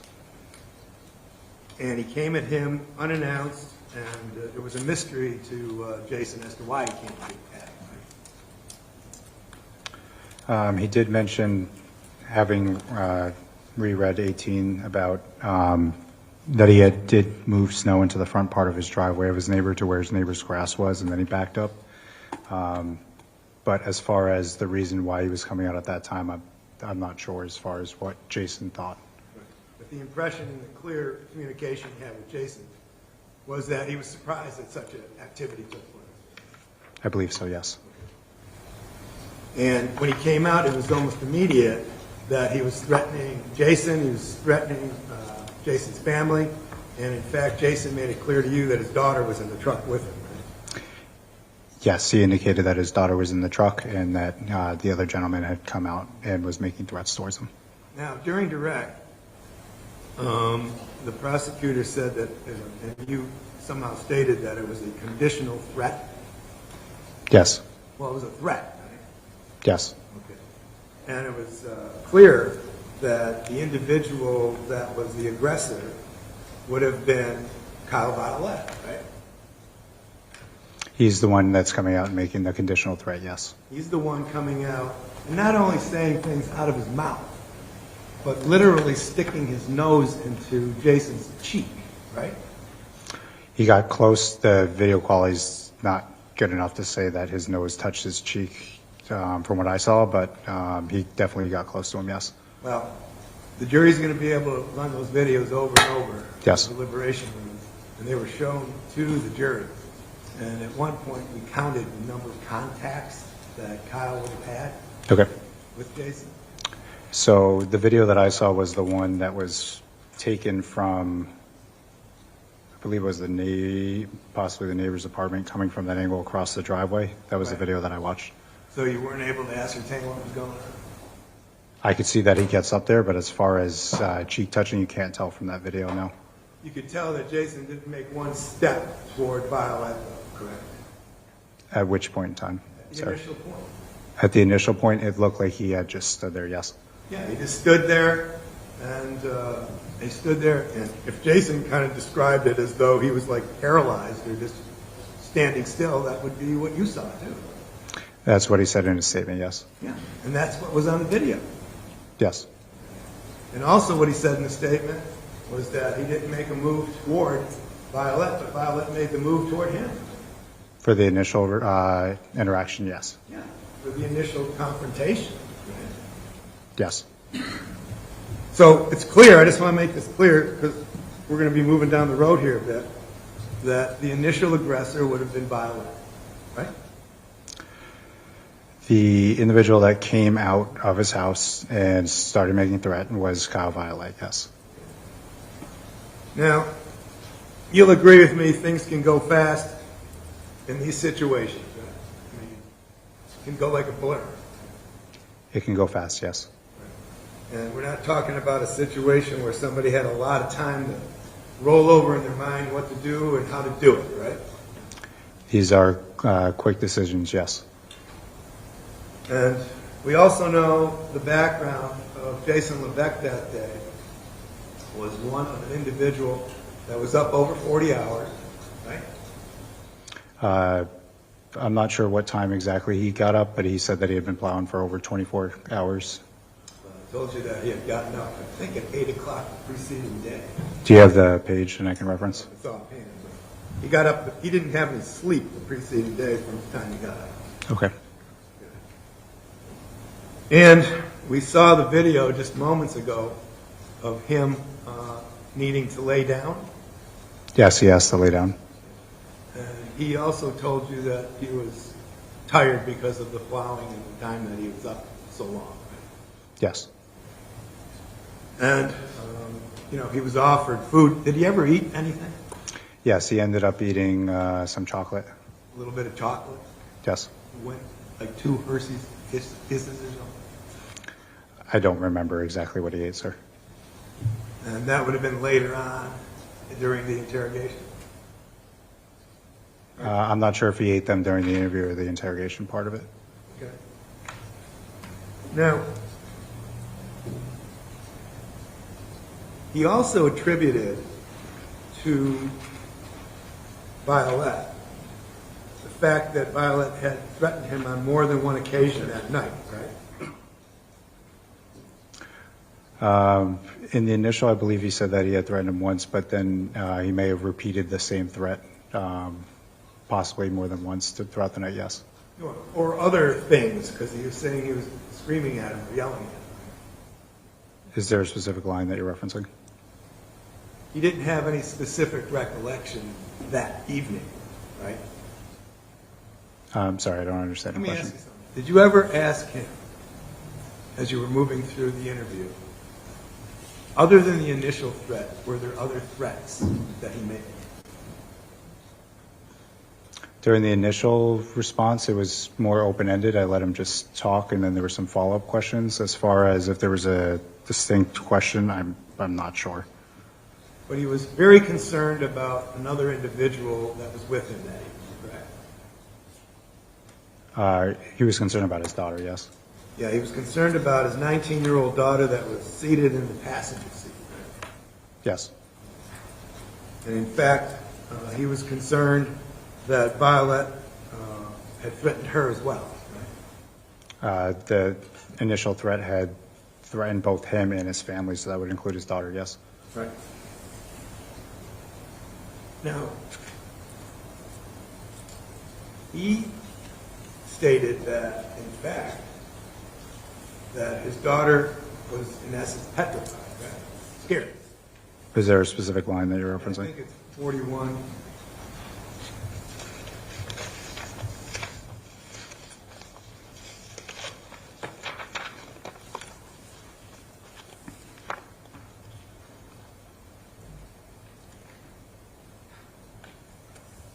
I think it's after you had said, and I don't want to get into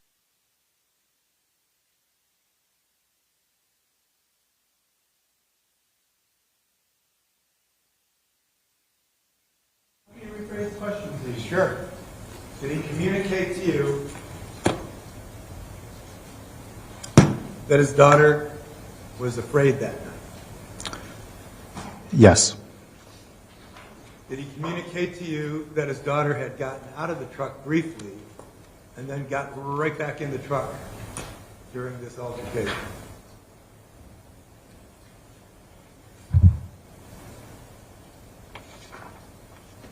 Is there a specific spot for that you're referencing? I don't recall that. Okay, let me ask you this.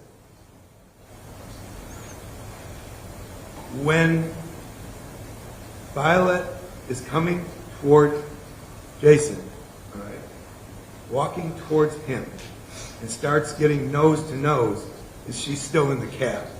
He expressed to me, I believe, that she had stayed in the vehicle seatbelted the whole time. But if there's a time that I may be forgetting, if there's a specific spot you want to reference, then I can take a look. No, that's fine. That's exactly the answer. And he also says that at this point in time, he felt overwhelmed, right? I believe so, yes. And that would have been when Violette literally was nose to nose with him. Correct.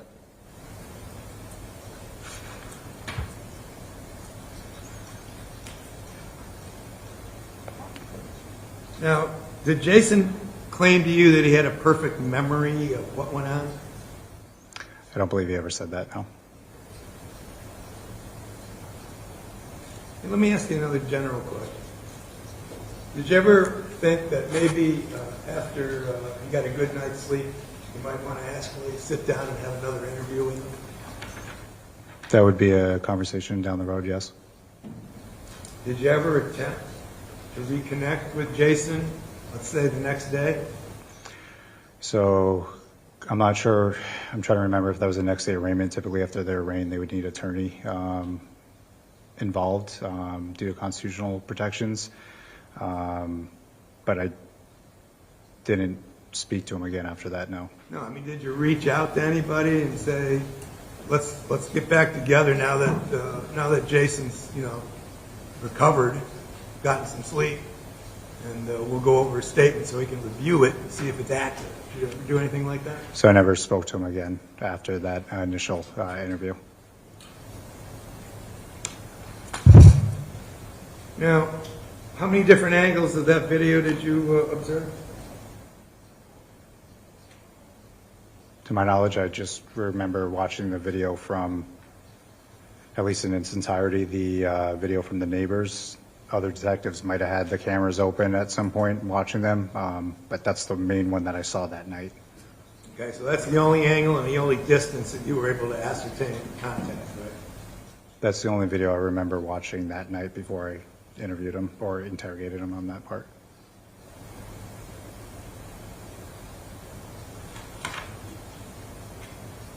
Now, Jason tried to get it point by point with you. You'd agree with me that in such a situation, shortly after a traumatic event like that, he may actually have been inaccurate in some of the things he was telling you. You're asking if he could be inaccurate when he's telling? Yes, he could certainly be inaccurate on details. Yeah. And when you take in the factors of the recency of the event, the shooting itself, the fact he hadn't slept for about 40 hours, all these things should be taken into consideration. Certainly, you got to take into effect people's amount of sleep. You got to take into effect the time, spatial distance between the event and when you're talking to somebody. But again, it was Jason that indicated that he wanted to tell me what had happened that night. No, I get it. He said that when he was standing up, that's when he saw Kyle coming. I believe so, yes. Yeah, and I think on page 44, you said, so you stood up because you hear him yelling, a natural reaction. Yes. And Jason agrees. Yes. And then you said, and when you were overwhelmed, kind of describe what your body was doing, how you were thinking, that kind of stuff. And he gave you an answer. Right? Yes. And what was the answer? He said, I kind of just froze, like I didn't know what he was going to do. I didn't know if he was going to come up to me. I didn't know what was going to happen. So at that point in time, he didn't yell back at him or do anything, right? Right? I don't believe so. No, he asked. So you never said anything back to him at this point? Correct. And he said no, because I didn't want to escalate the situation or, irritate him or whatever you want to use for a word, but make it any worse. Right, and you were actually asking this question to see what was going through his mind at the time of that contact, right? Correct. And at the time of that contact, he says, well, you say, okay, and what does he say? He says, again, my daughter's in the car. I don't know who this guy is. I still don't know who he is. I don't know what he's capable of. I just didn't want to have any type of problem with him. And you agree, and then he answers, and he says what? And obviously he seemed like he was ready to fight. So that was the impression that you asked him to convey to you with regard to the initial contact, right? I was asking, yes, what he was thinking, what his emotions, what his body felt like during the initial response, yes. Right. And the initial response, in essence, was he was frozen, he was shocked, and he thought this guy was ready to fight. That's what he expressed, yes. And he was concerned about his daughter. Yes, he also expressed that as well, yes. He also goes on to indicate to you that at one point he walks away and then turns around. Right? I'll give you Who are you referencing in that? Page 46. And from the top down. So I ask, is when he turned around, and how far away is that at that point? I'm not familiar with where and Mr. Levesque says, yeah, no problem, maybe 15 feet. So then I ask, okay, and so he turns around, and how's his body? What's he saying, that kind of stuff. Okay, so you'd agree with me, if you look at the video, this beginning of the contact to the end of the contact with the last shot fired is about probably a total of 11 seconds, something like that. It's fairly quick, yes. And he says, what does he say when you say, what's he saying? That kind of stuff?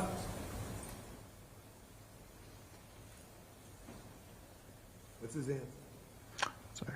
Line time. Yes. Mr. Levesque says he's still very agitated. He's got his fists. He's very animated in how he's yelling. And just, he's going to fucking kill me and my family for moving snow, I guess. Now, this whole conditional threat, he didn't say that when he turned around and said that it was a conditional threat. He said, he's going to fucking kill me and my family for moving snow, I guess. Right?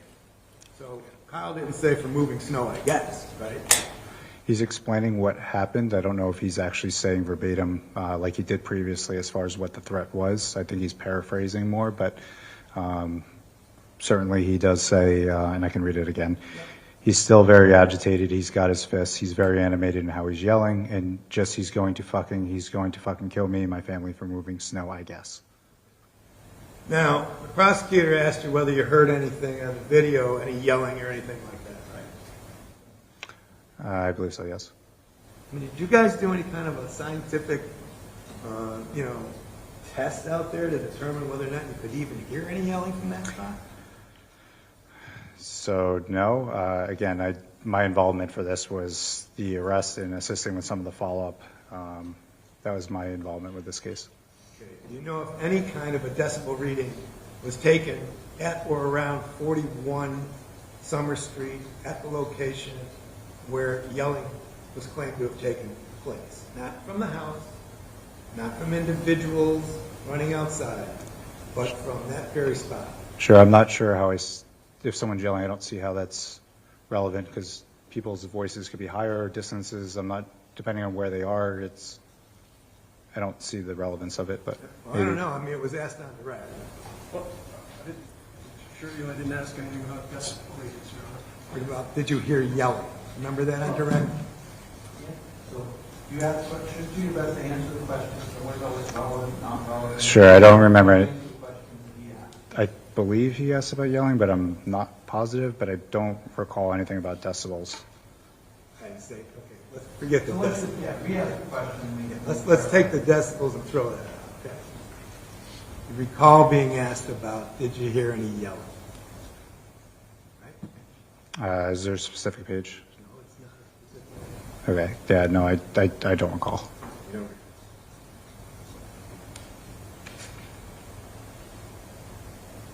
Now, you agree that you said to him, and I'll guide you on this, it's the page that got cut off, I think, without the number. Might be 47.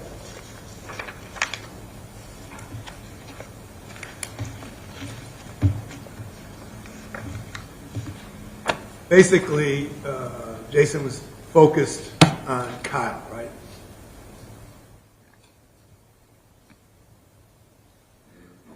I'll give you a... He talks about there's a female as well. Yeah, he hears a female yelling, and that may very well have been Kyle's girlfriend that was yelling in that video. Right? Oh, presumably, yes.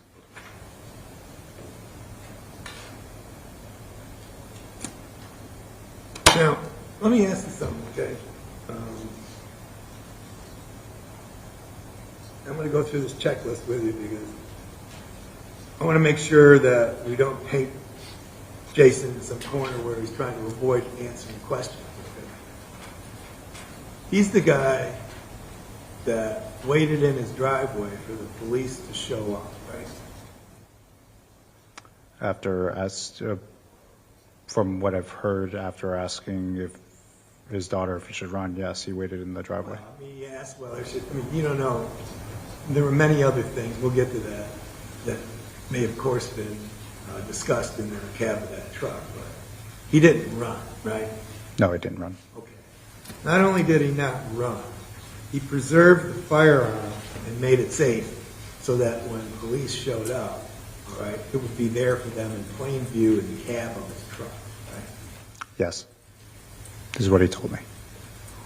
When the officers arrived, he made sure that they knew he would be coming with them without resistance. In other words, he exited the truck with his hands up, right? That would be a question for the other officers. I arrived on the scene after he was already in handcuffs. Well, did you describe him as a cooperative individual when you were on your way to the station? Yes, he was cooperative with me the entire time, yes. Right. And this cooperative individual, in fact, did everything you asked him to do. He didn't resist one iota, right? Not that I recall, no. No, not at all. You got no reports of that at all, right? I don't recall him not being cooperative. He was cooperative throughout. Right. He told you where everything was. He said you could search his truck, right? Yes. He said you could seize his video equipment and videos from his home. Yes. He, when given the Miranda rights and the constitutional rights afforded to him, made a decision that he was going to speak with you, right? Yes. He was cooperative during the interrogation. Yes. I mean, he was basically sitting there as long as you wanted him to be there. Right? He was willing to answer my questions and talk to me for as long as I had questions up until that point, yes. He Yeah, never you- asked to stop or anything like that. Right. You're the guy that terminated the interview, not him. He didn't say, I've had enough, I don't want to talk to you. No, he never made a statement like that. As far as the termination,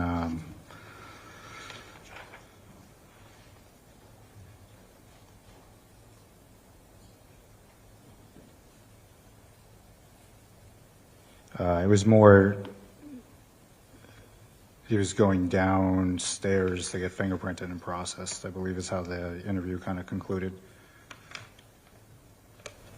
Now this is, the backdrop of this is that you've got the guy that the jury saw in the video, but later on, about an hour later in fact, you start asking him questions again, like, can we go over, or what happened that night, right?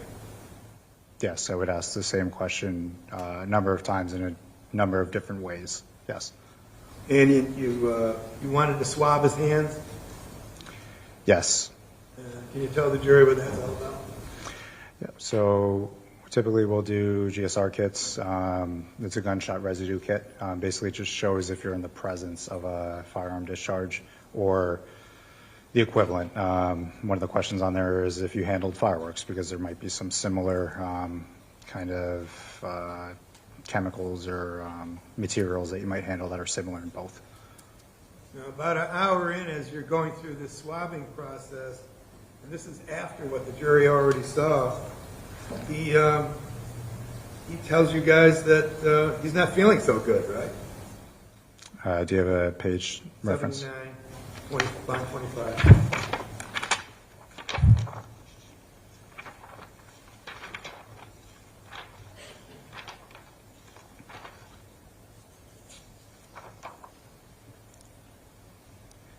Yes. I believe I was out of the room at that time. Was there a trash barrel or something offered in case he vomited?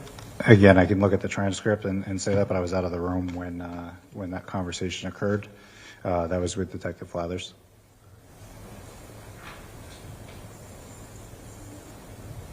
At that point in time, though, does he express that he's overwhelmed and tired?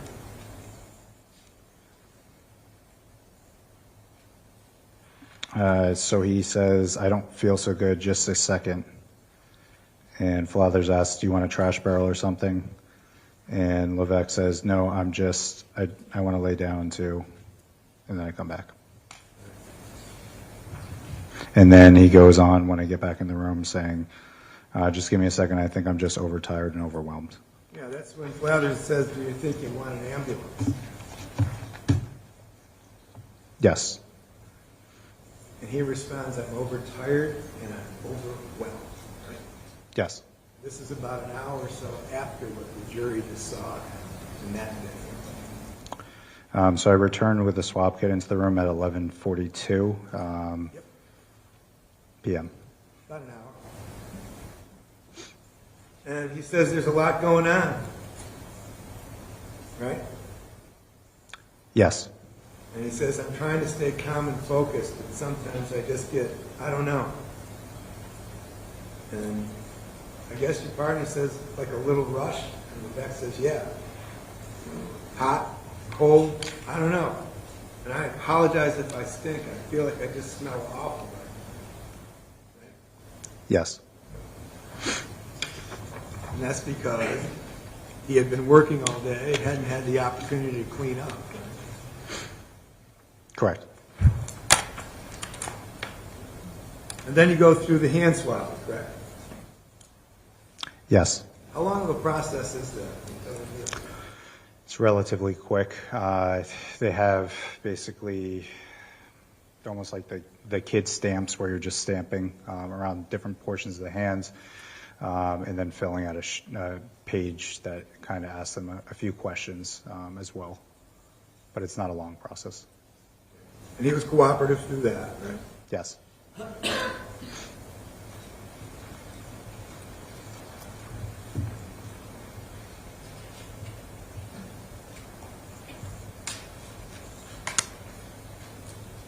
And you're trying to understand exactly what's going on, and he's telling you that there's some gray area with regard to what he's telling you, and that's on page 117, lines 23, 24, 25.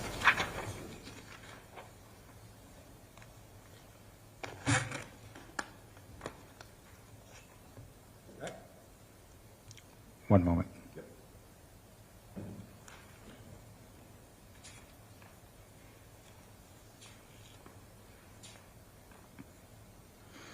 So he says, right, so I don't know if maybe there's a gray area, and that's what I think happened.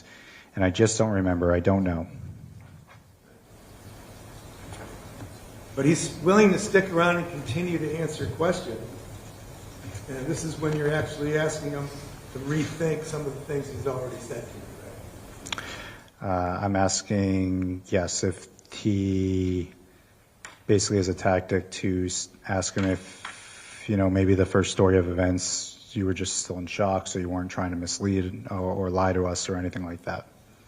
Right. In fact, you tell him that.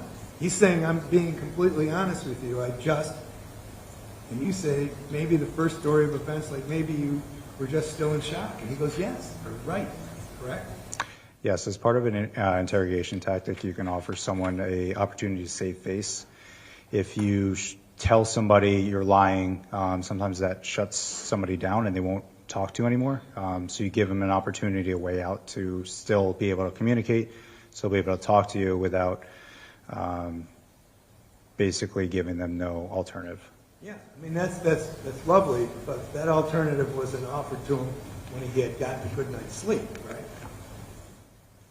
He had indicated that he still wanted to talk. So as far as asking if he wanted sleep, I didn't ask him if he wanted to stop to have sleep at that point in time. We were in the middle of the interrogation or beginning the interrogation at that point. Or if inviting him to take a look at his statement and make any corrections.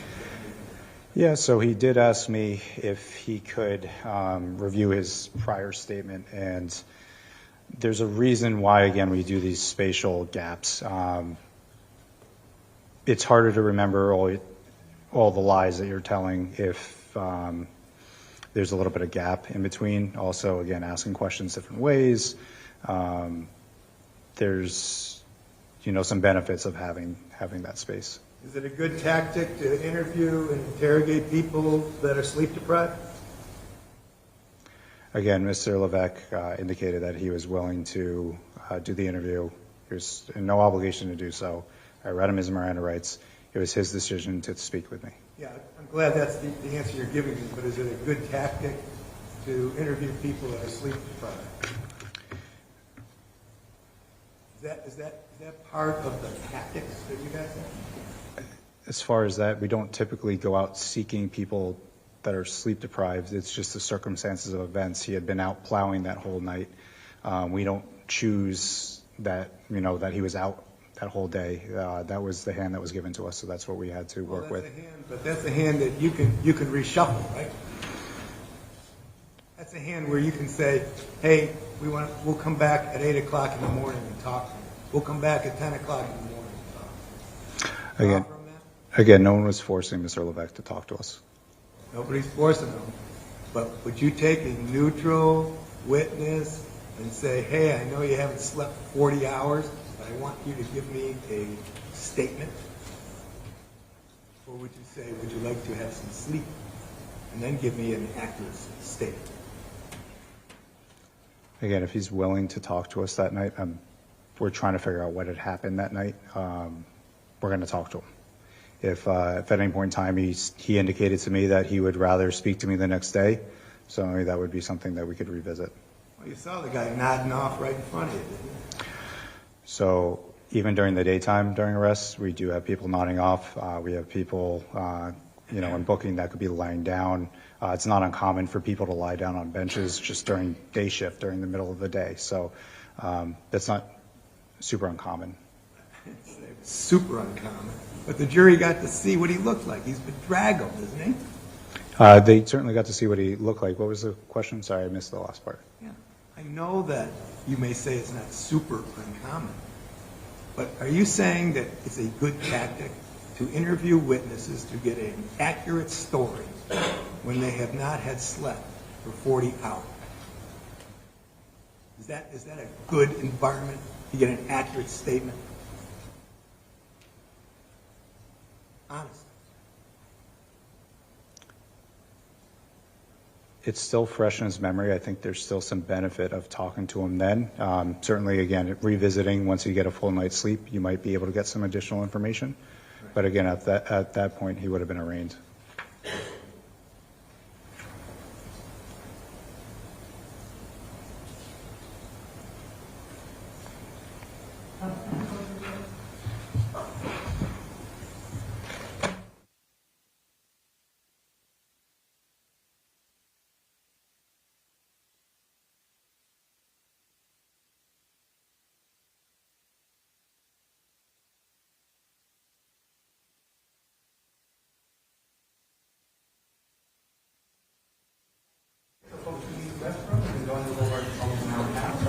We're going to do a 5-minute break, quick restroom. We'll be back after this. I'm hoping we can wrap up quickly today, but Next time. All rise. All right.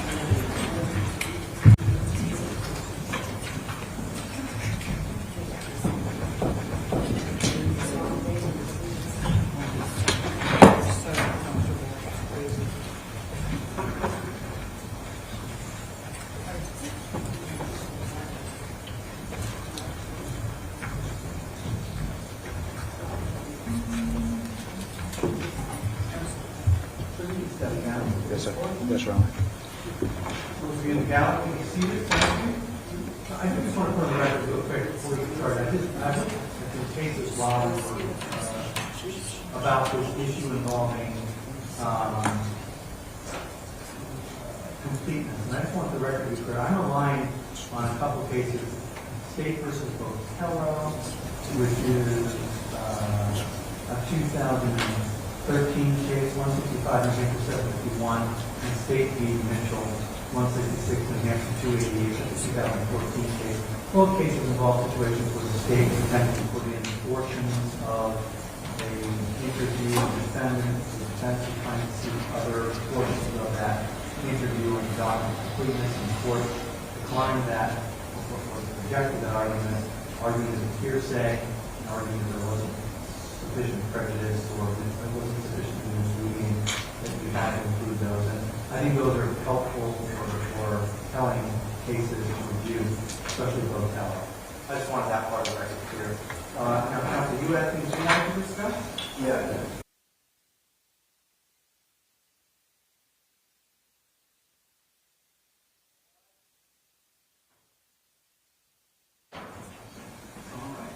How we all doing? All right, good. You may be seated. Thank you. Your jury's lined up. You ready to hear me? All right.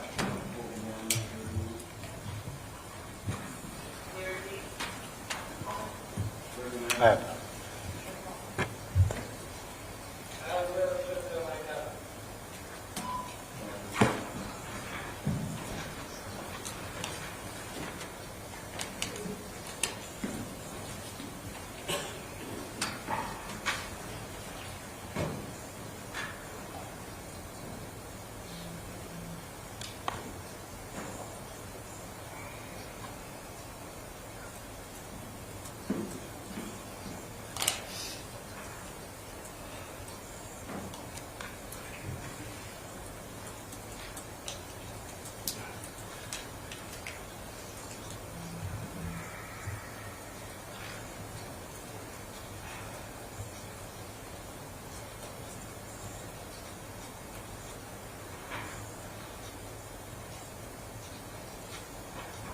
All rise, jury entering.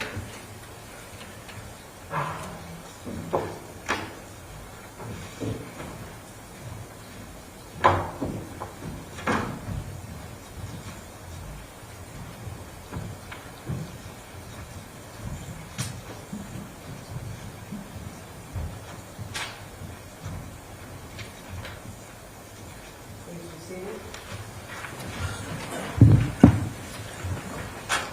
All right. Counsel, you may continue. You know, in your interview, towards the end,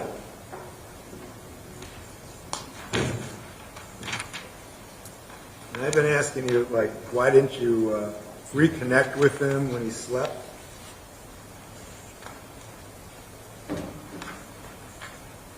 Let's get the tape.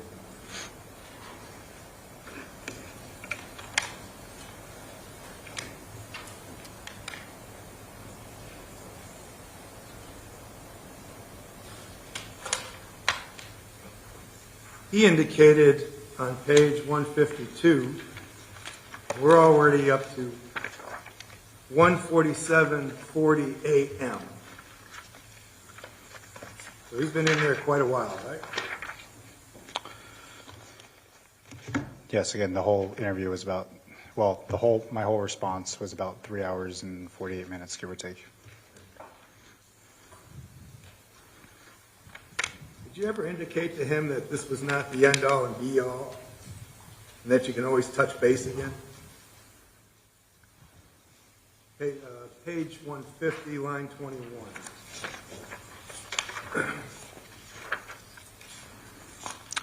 Yeah, so I said, and this isn't the be-all, end-all. If you think of something after, we can always touch base again, but we'll take another break. And he goes, yep. Take another break. Basically says he needs a little rest on 151, line 23. Right? Yes, that was near the... And Levesque puts his head down on the table. Right? Near the end of the interview, yes, he put his head down on the table. He's exhibiting exhaustion, isn't he? Yes.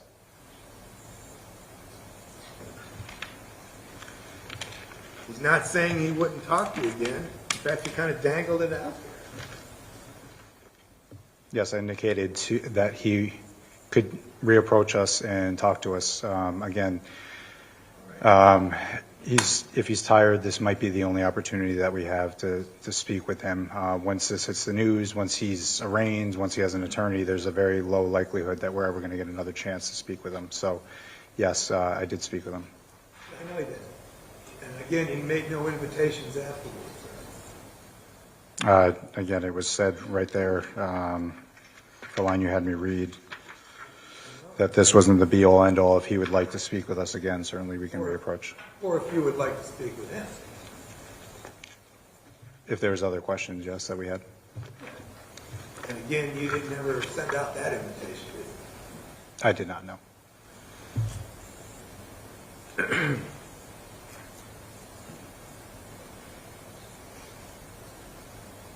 Now, he's repeated to you on a number of occasions that he's trying to give you the best description that he can. I mean, I can go through a number of pages, but I'll just randomly pick one out. Page 117,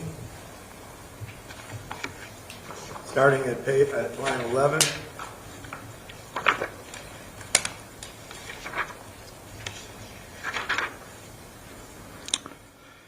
So Mr. Levesque says, yeah, I've been completely honest with you about the whole thing to the best of my knowledge, to the best of what I can remember.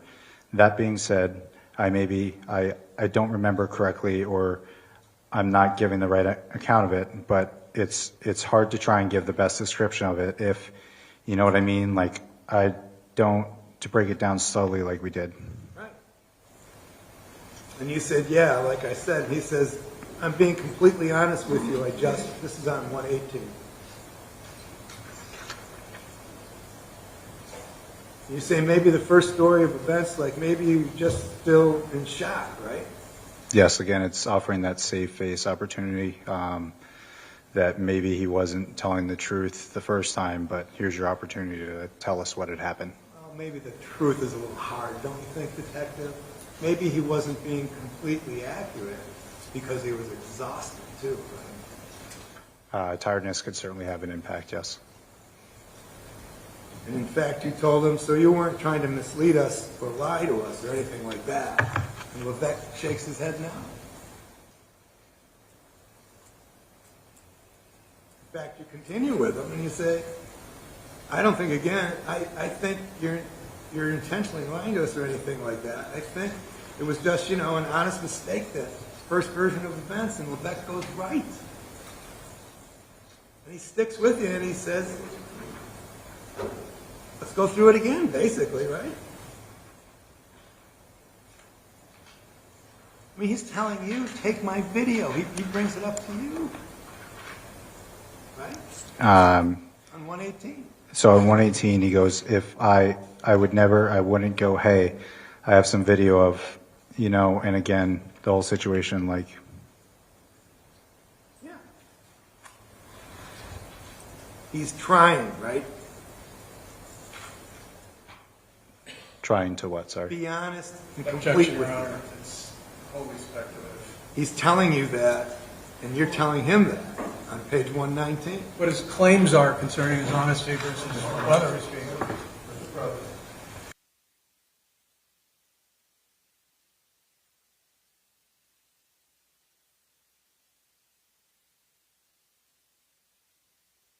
May I ask you next question? You told him that the most important thing in his life was his daughter, right? Something to that effect, yes. And he agreed, right? Yes. And this is the same daughter that he had articulated concerns about during this whole interaction. Yes. Same one he picked up that evening, and the same one that was in the cab while they were being approached by Kyle Violette. Yes, while he was being approached by Kyle Violette, she was in the vehicle, yes.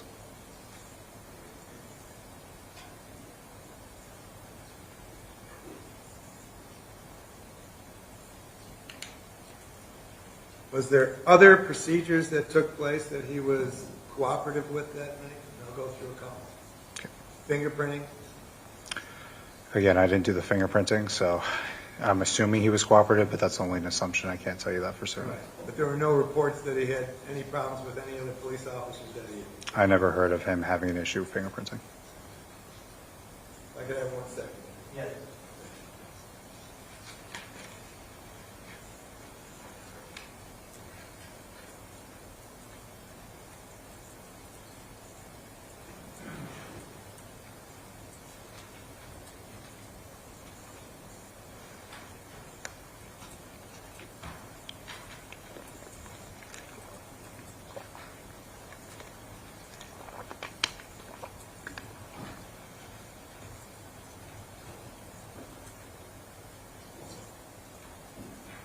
Thank you. Counsel, redirect. You had been asked about tactics for interviewing, interrogating people. What's the objective of any tactic that you use? To receive an accurate, honest answer. And is it included in your tactic to determine whether or not somebody's being straight up and honest with you? There's definitely some consideration. You're interpreting what they say and trying to determine whether they're being honest, yes. Well, let me put it this way. Would you lay out all the evidence in an investigation before you ask somebody questions about their claims concerning events? No, it's actually better to let people continually tell a lie. That way you have more foundation to basically cross some of the statements that they're making to determine what's accurate, what's not. Similarly, do you think it's a good tactic to get honest and complete answers and to test credibility by affording a suspect an opportunity to, for example, consult with other people, review evidence that they may have available to them before approaching them to question them? No, with that being said, though, certainly give them the opportunity if they want to confer with an attorney or a lawyer. But as far as if they're willing to talk to us, we're going to ask the questions and try and get the accurate information, yes. And in fact, we'd referred to Miranda. Did you give him an opportunity to consult with a lawyer before talking to you? Yes. And did he waive that right and agree to talk to you? Yes. Concerning his fatigue and whatnot, was he accurate, for instance, in describing where these events occurred? Yes. Was he accurate in describing what he was doing, his activity prior to these events? Yes. Was he accurate in describing certain very specific details, like Kyle putting on a hoodie that was green or camo walking out of his driveway? Yes. And was he accurate in terms of disclosing to you how many rounds he shot into Kyle Violette's body? He was accurate on how many shots he fired. There were some other things.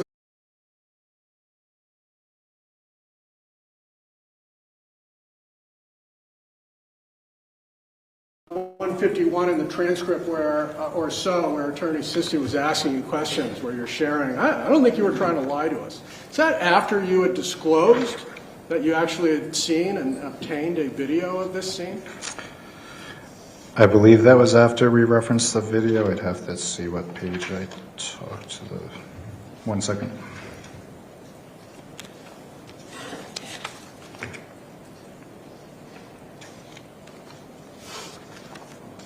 Presumably, seeing how it's near the end of the interview or interrogation, rather, I would say yes. Can you take a look at approximately 99, line 24, where it appears to be the first time you actually call him out. Say, would it surprise you that you were actually moving towards him after he claimed that he wasn't? Yeah, so I asked, would it surprise you if you had moved towards him? And he asked, would it surprise me? And I responded, yeah. And he goes, and then I go, or to your recollection, you were pretty stationary with your feet. And Mr. Levesque responds, I don't believe I did. And at that point, when you say, would it surprise you that you were actually moving towards you, is it at that point about that you had had an opportunity to review the first video? Yes, I would have had, let me see when the break was.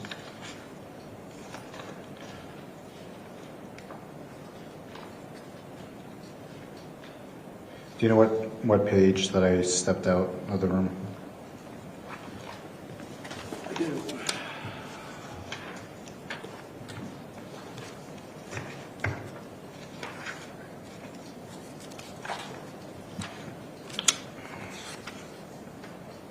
Let's see context.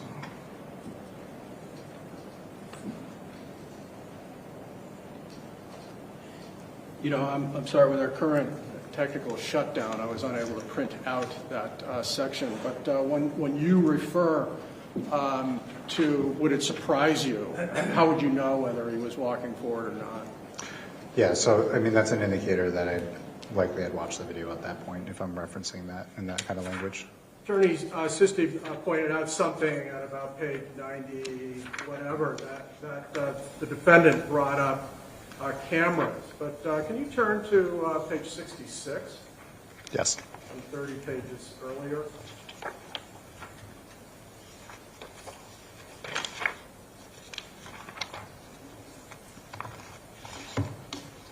Page 66, line 18. Is that you asking, do you have any cameras that can cover any of the interaction tonight? Yes. Is that you bringing up the potential video footage of this evening in the first instance? Yes. Let's talk then about some of the details that came up here. The Attorney Sisti had asked, suggested, frankly, that Mr. Levesque didn't have any idea what was going on when the victim, Kyle, approached. Can I direct your attention to page 18, line 8?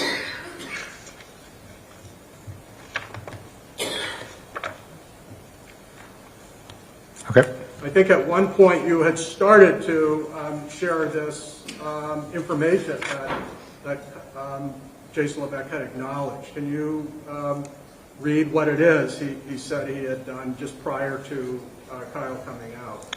Yes, so Mr. Levesque says, I drive, started moving the snow. I had moved the snow into the front part of the driveway of my neighbor to where my neighbor's grass is, and I backed up. And I'd gotten out to put it in four-wheel drive. It's the old style manual hubs. You have to lock them in. Okay.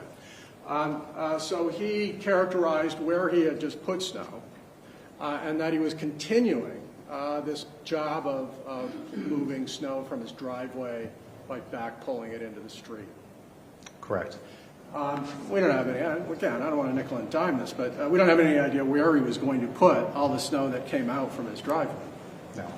And this, we talked about it, but this conditional threat, I want to be clear on this point. Can you had confirmed earlier that Jason Levesque stated this was, quote, in his own word, verbatim and exactly what was said. That's at page 36, line 18 to 20. Can you repeat that? Yes, sir.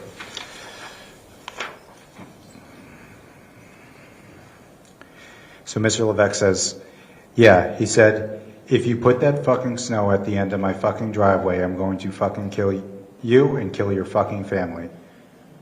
Considering you revisited that, and did that ever change in terms of him predicating his threat with moving the snow again in front of his driveway or his house or his property? To my understanding, the threats all the time were regarding the snow removal.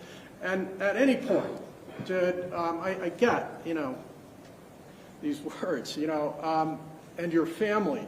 At any point, did Jason Levesque claim it concerned specifically, and I know that daughter's included in a family, did ever specifically mention his daughter as part of the threat? Not that the threat was specific to his daughter, it was to your family. He did bring up, or we did discuss his daughter at one point during the interview, but the threat itself was your family. And did Jason Levesque ever claim that Kyle focused his attention on Kira in the cab of that truck? He did not. Did he ever claim that Kyle Violette was even aware that Kira was in the cab of the truck? I don't believe he brought that up, no.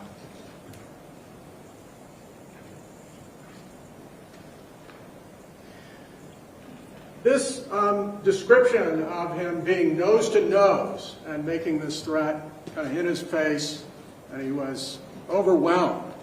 Is that the point that Jason Levesque shot Kyle Violette? No. Kyle had walked away from Mr. Levesque prior to that.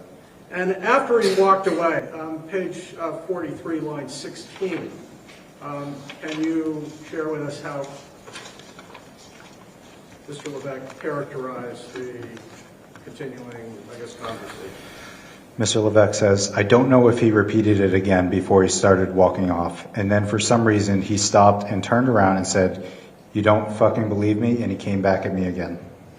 And his claim about how far Mr. Violette came, does he share that? Is that where he's saying he's within 3 to 5 feet from him?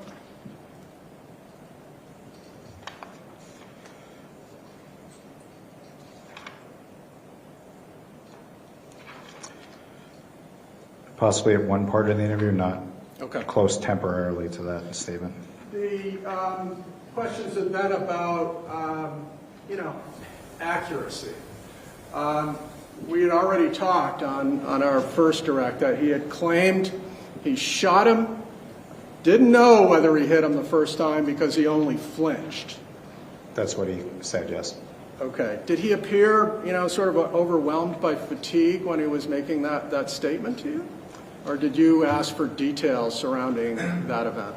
No, I asked for details for most of the interactions that he had with Kyle that night, so I would go into further detail. Once he made a statement, I would clarify, ask for more detail.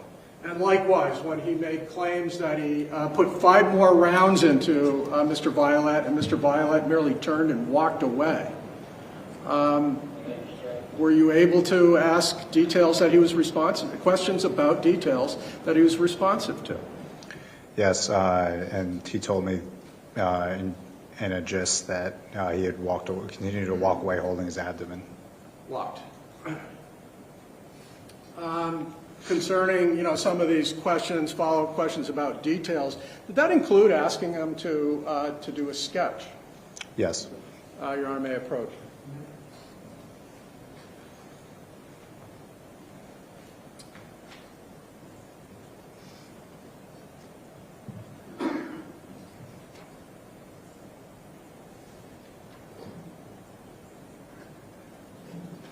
Yeah, this can go in a spoke.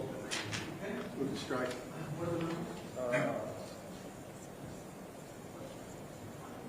2728, or what was it? I'm going to show you what's been now marked as a state's full exhibit, 27 and 28, and ask whether you can identify that.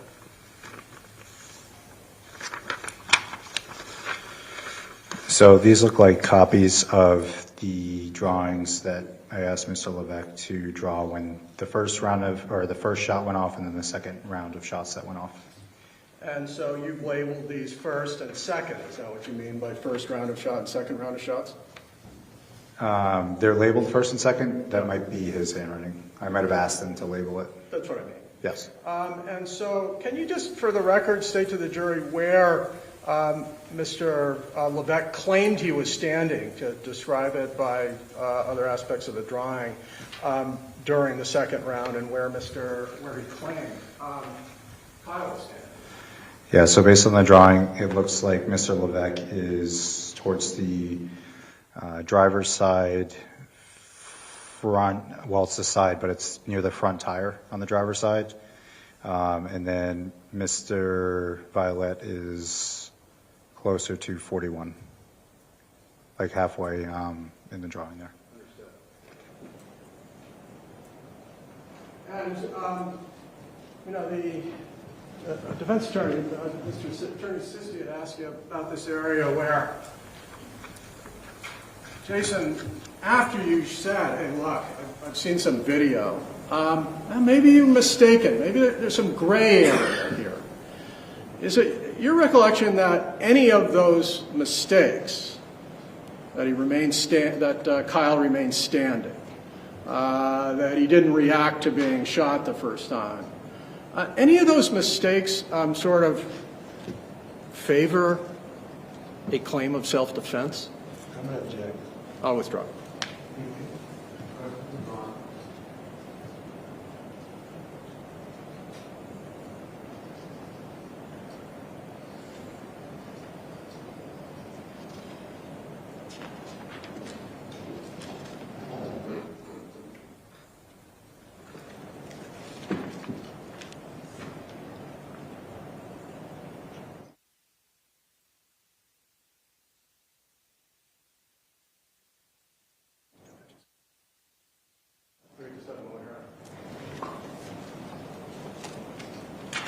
Sir, those are my questions. I appreciate it. I sure do, Judge, and I'd like to approach first. Sure.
Sir, the fact of the matter is that Jason brought up the subject matter of the video cameras early in your interview with him, right?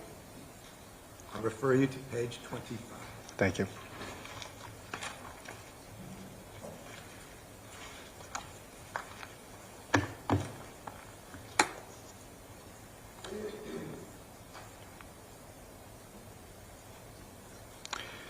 Yes.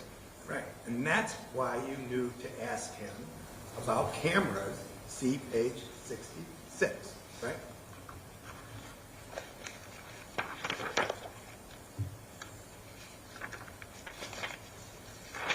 Line 15.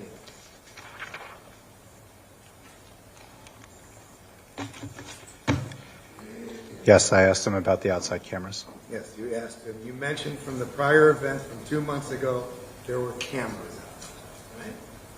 Yes. Okay, so you didn't come up with this request out of thin air. He already gave up that he had video cameras much earlier on in this interview. Yes.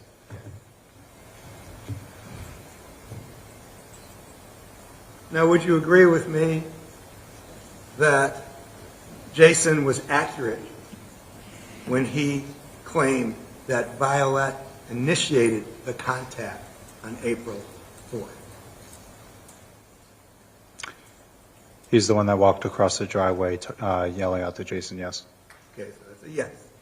And would you agree with me that Violette stuck his face into Jason's face? I would agree with you that he got very close to him based on the video that I saw, yes. Would you agree with me that Violette appeared to be agitated? Yes. Would you agree with me that Jason said that after the event he parked the truck, stayed there and waited for police response? Yes. Would you agree with me that he left the firearm and he left it safe on the dashboard of the truck? I would agree with you that he left the firearm in the truck. Now, he never told you that he was able to specifically count the number of rounds that came out of the firearm. It's just that the magazine was empty, right? He told me at one point that he had 5 + 1 and that he emptied the magazine. Right. So it's a matter of doing math, not specific recollection of each trigger pull, correct? I don't recall if he ever specifically said. I'd have to look. If there's a page that you're referencing, that would be helpful. I don't have a page. Okay. Now, you know Kyle Violette was a witness too, right? You know his daughter was a witness. Yes. And she was interviewed, right? Not by myself. No. But do you know whether or not she was sleep deprived or anything like Jason was? I do not. Do you know what she claimed to hear? Objection, Your Honor, calls for hearsay speculation. I'm not asking for the answer. I'm asking whether or not he knows what she heard. The answer is yes or no. Objection to relevant.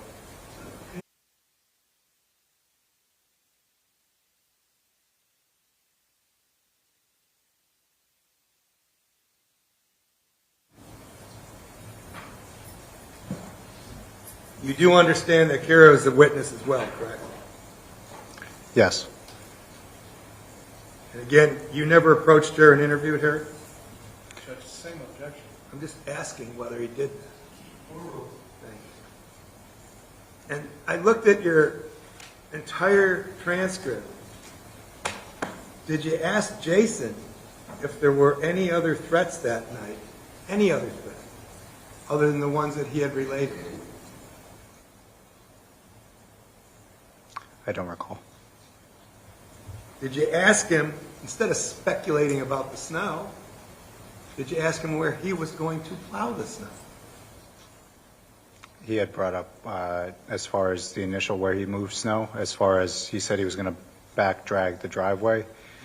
I didn't ask him where that snow was going to go, no. No, but wasn't that a big subject of contention, that the snow was going to go over to Violette's driveway? That's the initial reason why Violette came out. And that's a question you never even asked Jason, as to where he was going to plow the snow. That doesn't necessarily change as far as Sir, what... sir. You can answer. No, he can't. He's not being responsive. I'm not arguing. I'm not arguing. Allow him to answer the question. So if the objection is overruled, you can answer the question. Answer the question. Can you ask the question? The question was, did you ever ask him where the snow was going to go, basically, correct? Correct. Yes, no question. No.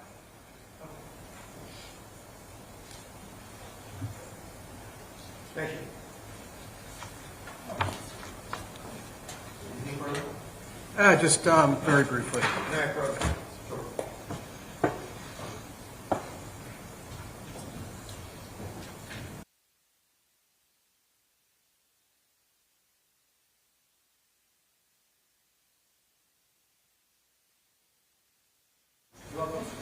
All right, I will allow some latitude, counsel, just, I understand, very short. Thank you. Really correct. You had asked for a page number concerning, whether Jason Levesque was aware of how many times he discharged the firearm. I'm going to ask you to look at page 54, line 16. Question is that 14. So I asked him, okay, do you remember how many times the trigger was pulled? And he responded, yeah, 6 times. Thank you. Any specific questions directly? I will go right to it, Judge. Did you ask him how he knew it was told? So I asked him after that, okay, so you fully emptied the clip at that point? And he nodded his head in affirmative. So he did the math. I can't answer that question. I don't know what was on his mind. Thank you very much. Thank you, Your Honor. Appreciate it.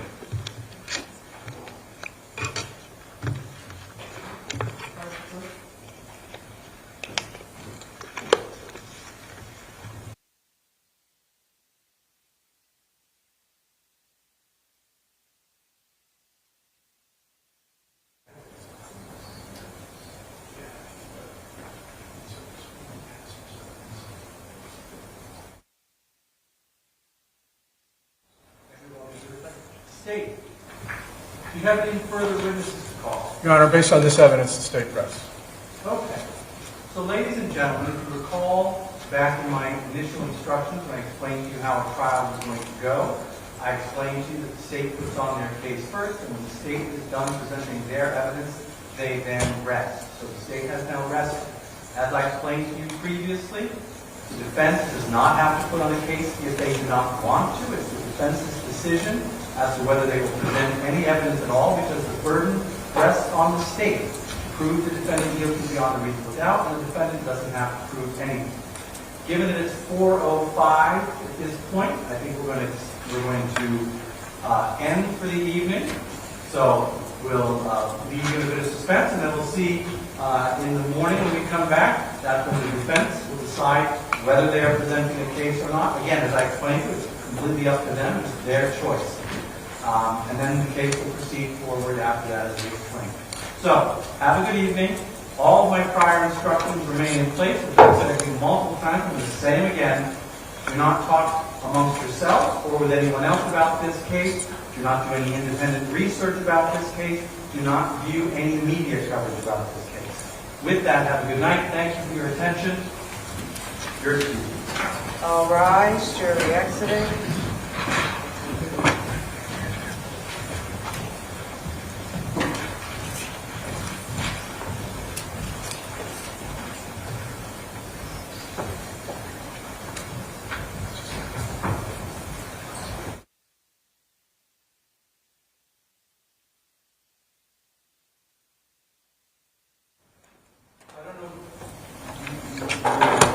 Well, actually, I have some other things I have to attend to. I'm not sure we can start. Anyway, I was about to suggest maybe we try to get the argument in on motion to dismiss earlier than that, but I don't think we can. I think I brought up the added wrinkle that of medical point. Yeah, so 10:30. We'll begin with arguments and then move on to the defense case. Thank you. Very good. Thank you. Have a good night.